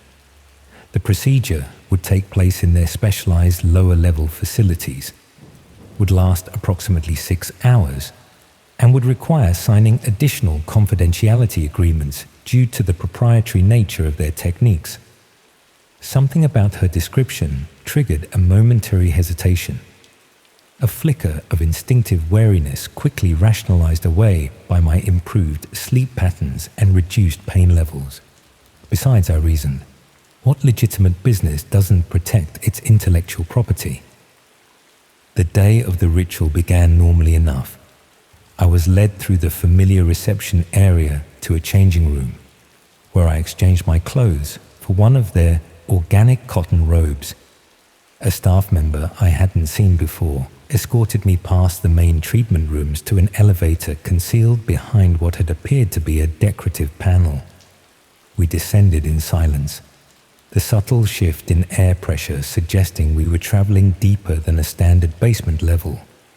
The doors opened to reveal a space utterly unlike the sun-filled rooms above. Clinically bright lighting illuminated a corridor with sealed doors on either side, each marked with a symbol rather than a number. The aesthetic here wasn't wellness-inspired luxury, but medical precision. Polished concrete floors, stainless steel fixtures, staff in what looked more like surgical scrubs than spa uniforms. The cognitive dissonance was jarring enough that I nearly turned back, but my escort's gentle pressure on my elbow guided me forward to a treatment room, marked with a circular symbol that seemed vaguely familiar, though I couldn't place it. Inside, the room maintained that clinical atmosphere, a central treatment table that resembled a hospital bed more than a massage table, surrounded by equipment partially concealed beneath draped cloths. Dr. Winters greeted me, now wearing a white coat over her usual attire, accompanied by 2 assistants who were preparing what appeared to be monitoring equipment. She explained that the purification ritual worked most effectively when the client could surrender completely to the experience, which typically required mild sedation to bypass the conscious mind's natural resistance to deep healing. Even then, with every instinct signaling caution, I rationalized my unease as normal anxiety about medical procedures. The improvements I'd experienced seemed to validate their methods, and Dr. Winters had established herself as a trustworthy authority figure over our previous sessions. When she offered a small paper cup containing 2 blue capsules, explaining them as pre-treatment relaxants, I hesitated only briefly before swallowing them with the provided water. The sedative effect was almost immediate, not the gentle relaxation I'd expected, but a profound disorientation that made the room tilt and blur around me. I was vaguely aware of being helped onto the treatment table, of restraints being secured around my wrists and ankles. When I mumbled a confused question, Dr. Winters explained them as postural supports, to prevent movement that might disrupt the treatment. The rational part of my brain was rapidly shutting down, but a primal core of awareness remained, registering details with increasing alarm. The assistants positioning cameras around the table, a computer being prepared with what looked like streaming software, one wall of the room sliding away to reveal a glass partition behind which shadowy figures seemed to be gathering. As consciousness began to fragment, I heard Dr. Winters speaking not to me, but to the observers behind the glass. Her tone had transformed completely, clinical, detached, almost academic, as she described my psychological profile, my particular vulnerabilities, my documented pain thresholds. She referenced previous subjects whose sessions had apparently established baseline responses for various stimuli, and outlined the unique aspects of my session that would provide new data for their research. The horrifying truth crystallized through the chemical fog clouding my mind. This was no wellness treatment. The entire center was an elaborate front for something far more sinister. A research facility conducting unsanctioned experiments, streaming the results to hidden audiences via the dark web. The realization came simultaneously with a cold sensation spreading up my arm from an IV that had been inserted without my awareness, bringing with it a paradoxical clarity even as it further incapacitated my body. Through increasingly lucid paralysis, I watched Dr. Winters adjust settings on monitoring equipment while addressing unseen viewers through a microphone, referencing cryptocurrency donations and viewing metrics. The glass partition now appeared transparent from my side, revealing a small audience of observers with tablets and notebooks, their expressions ranging from clinical interest to disturbing enthusiasm. One wall displayed multiple screens, showing what I gradually recognized as dark web interfaces, chat windows where users commented in real time, bidding panels where anonymous accounts placed substantial sums beside requested procedures, viewership metrics indicating hundreds of remote observers. The purification ritual revealed its true nature, as Dr. Winters began methodically subjecting me to escalating sensory experiences, beginning with seemingly benign stimuli carefully calibrated to my psychological profile, progressively shifting toward exploitation of specific fears and vulnerabilities they had extracted during our consultations.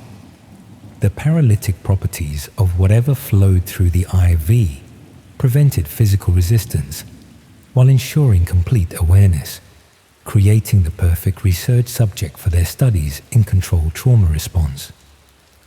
I cannot, will not, detail everything that followed during those 6 hours. Some memories remain mercifully fragmented, while others replay with unbearable clarity in recurring nightmares.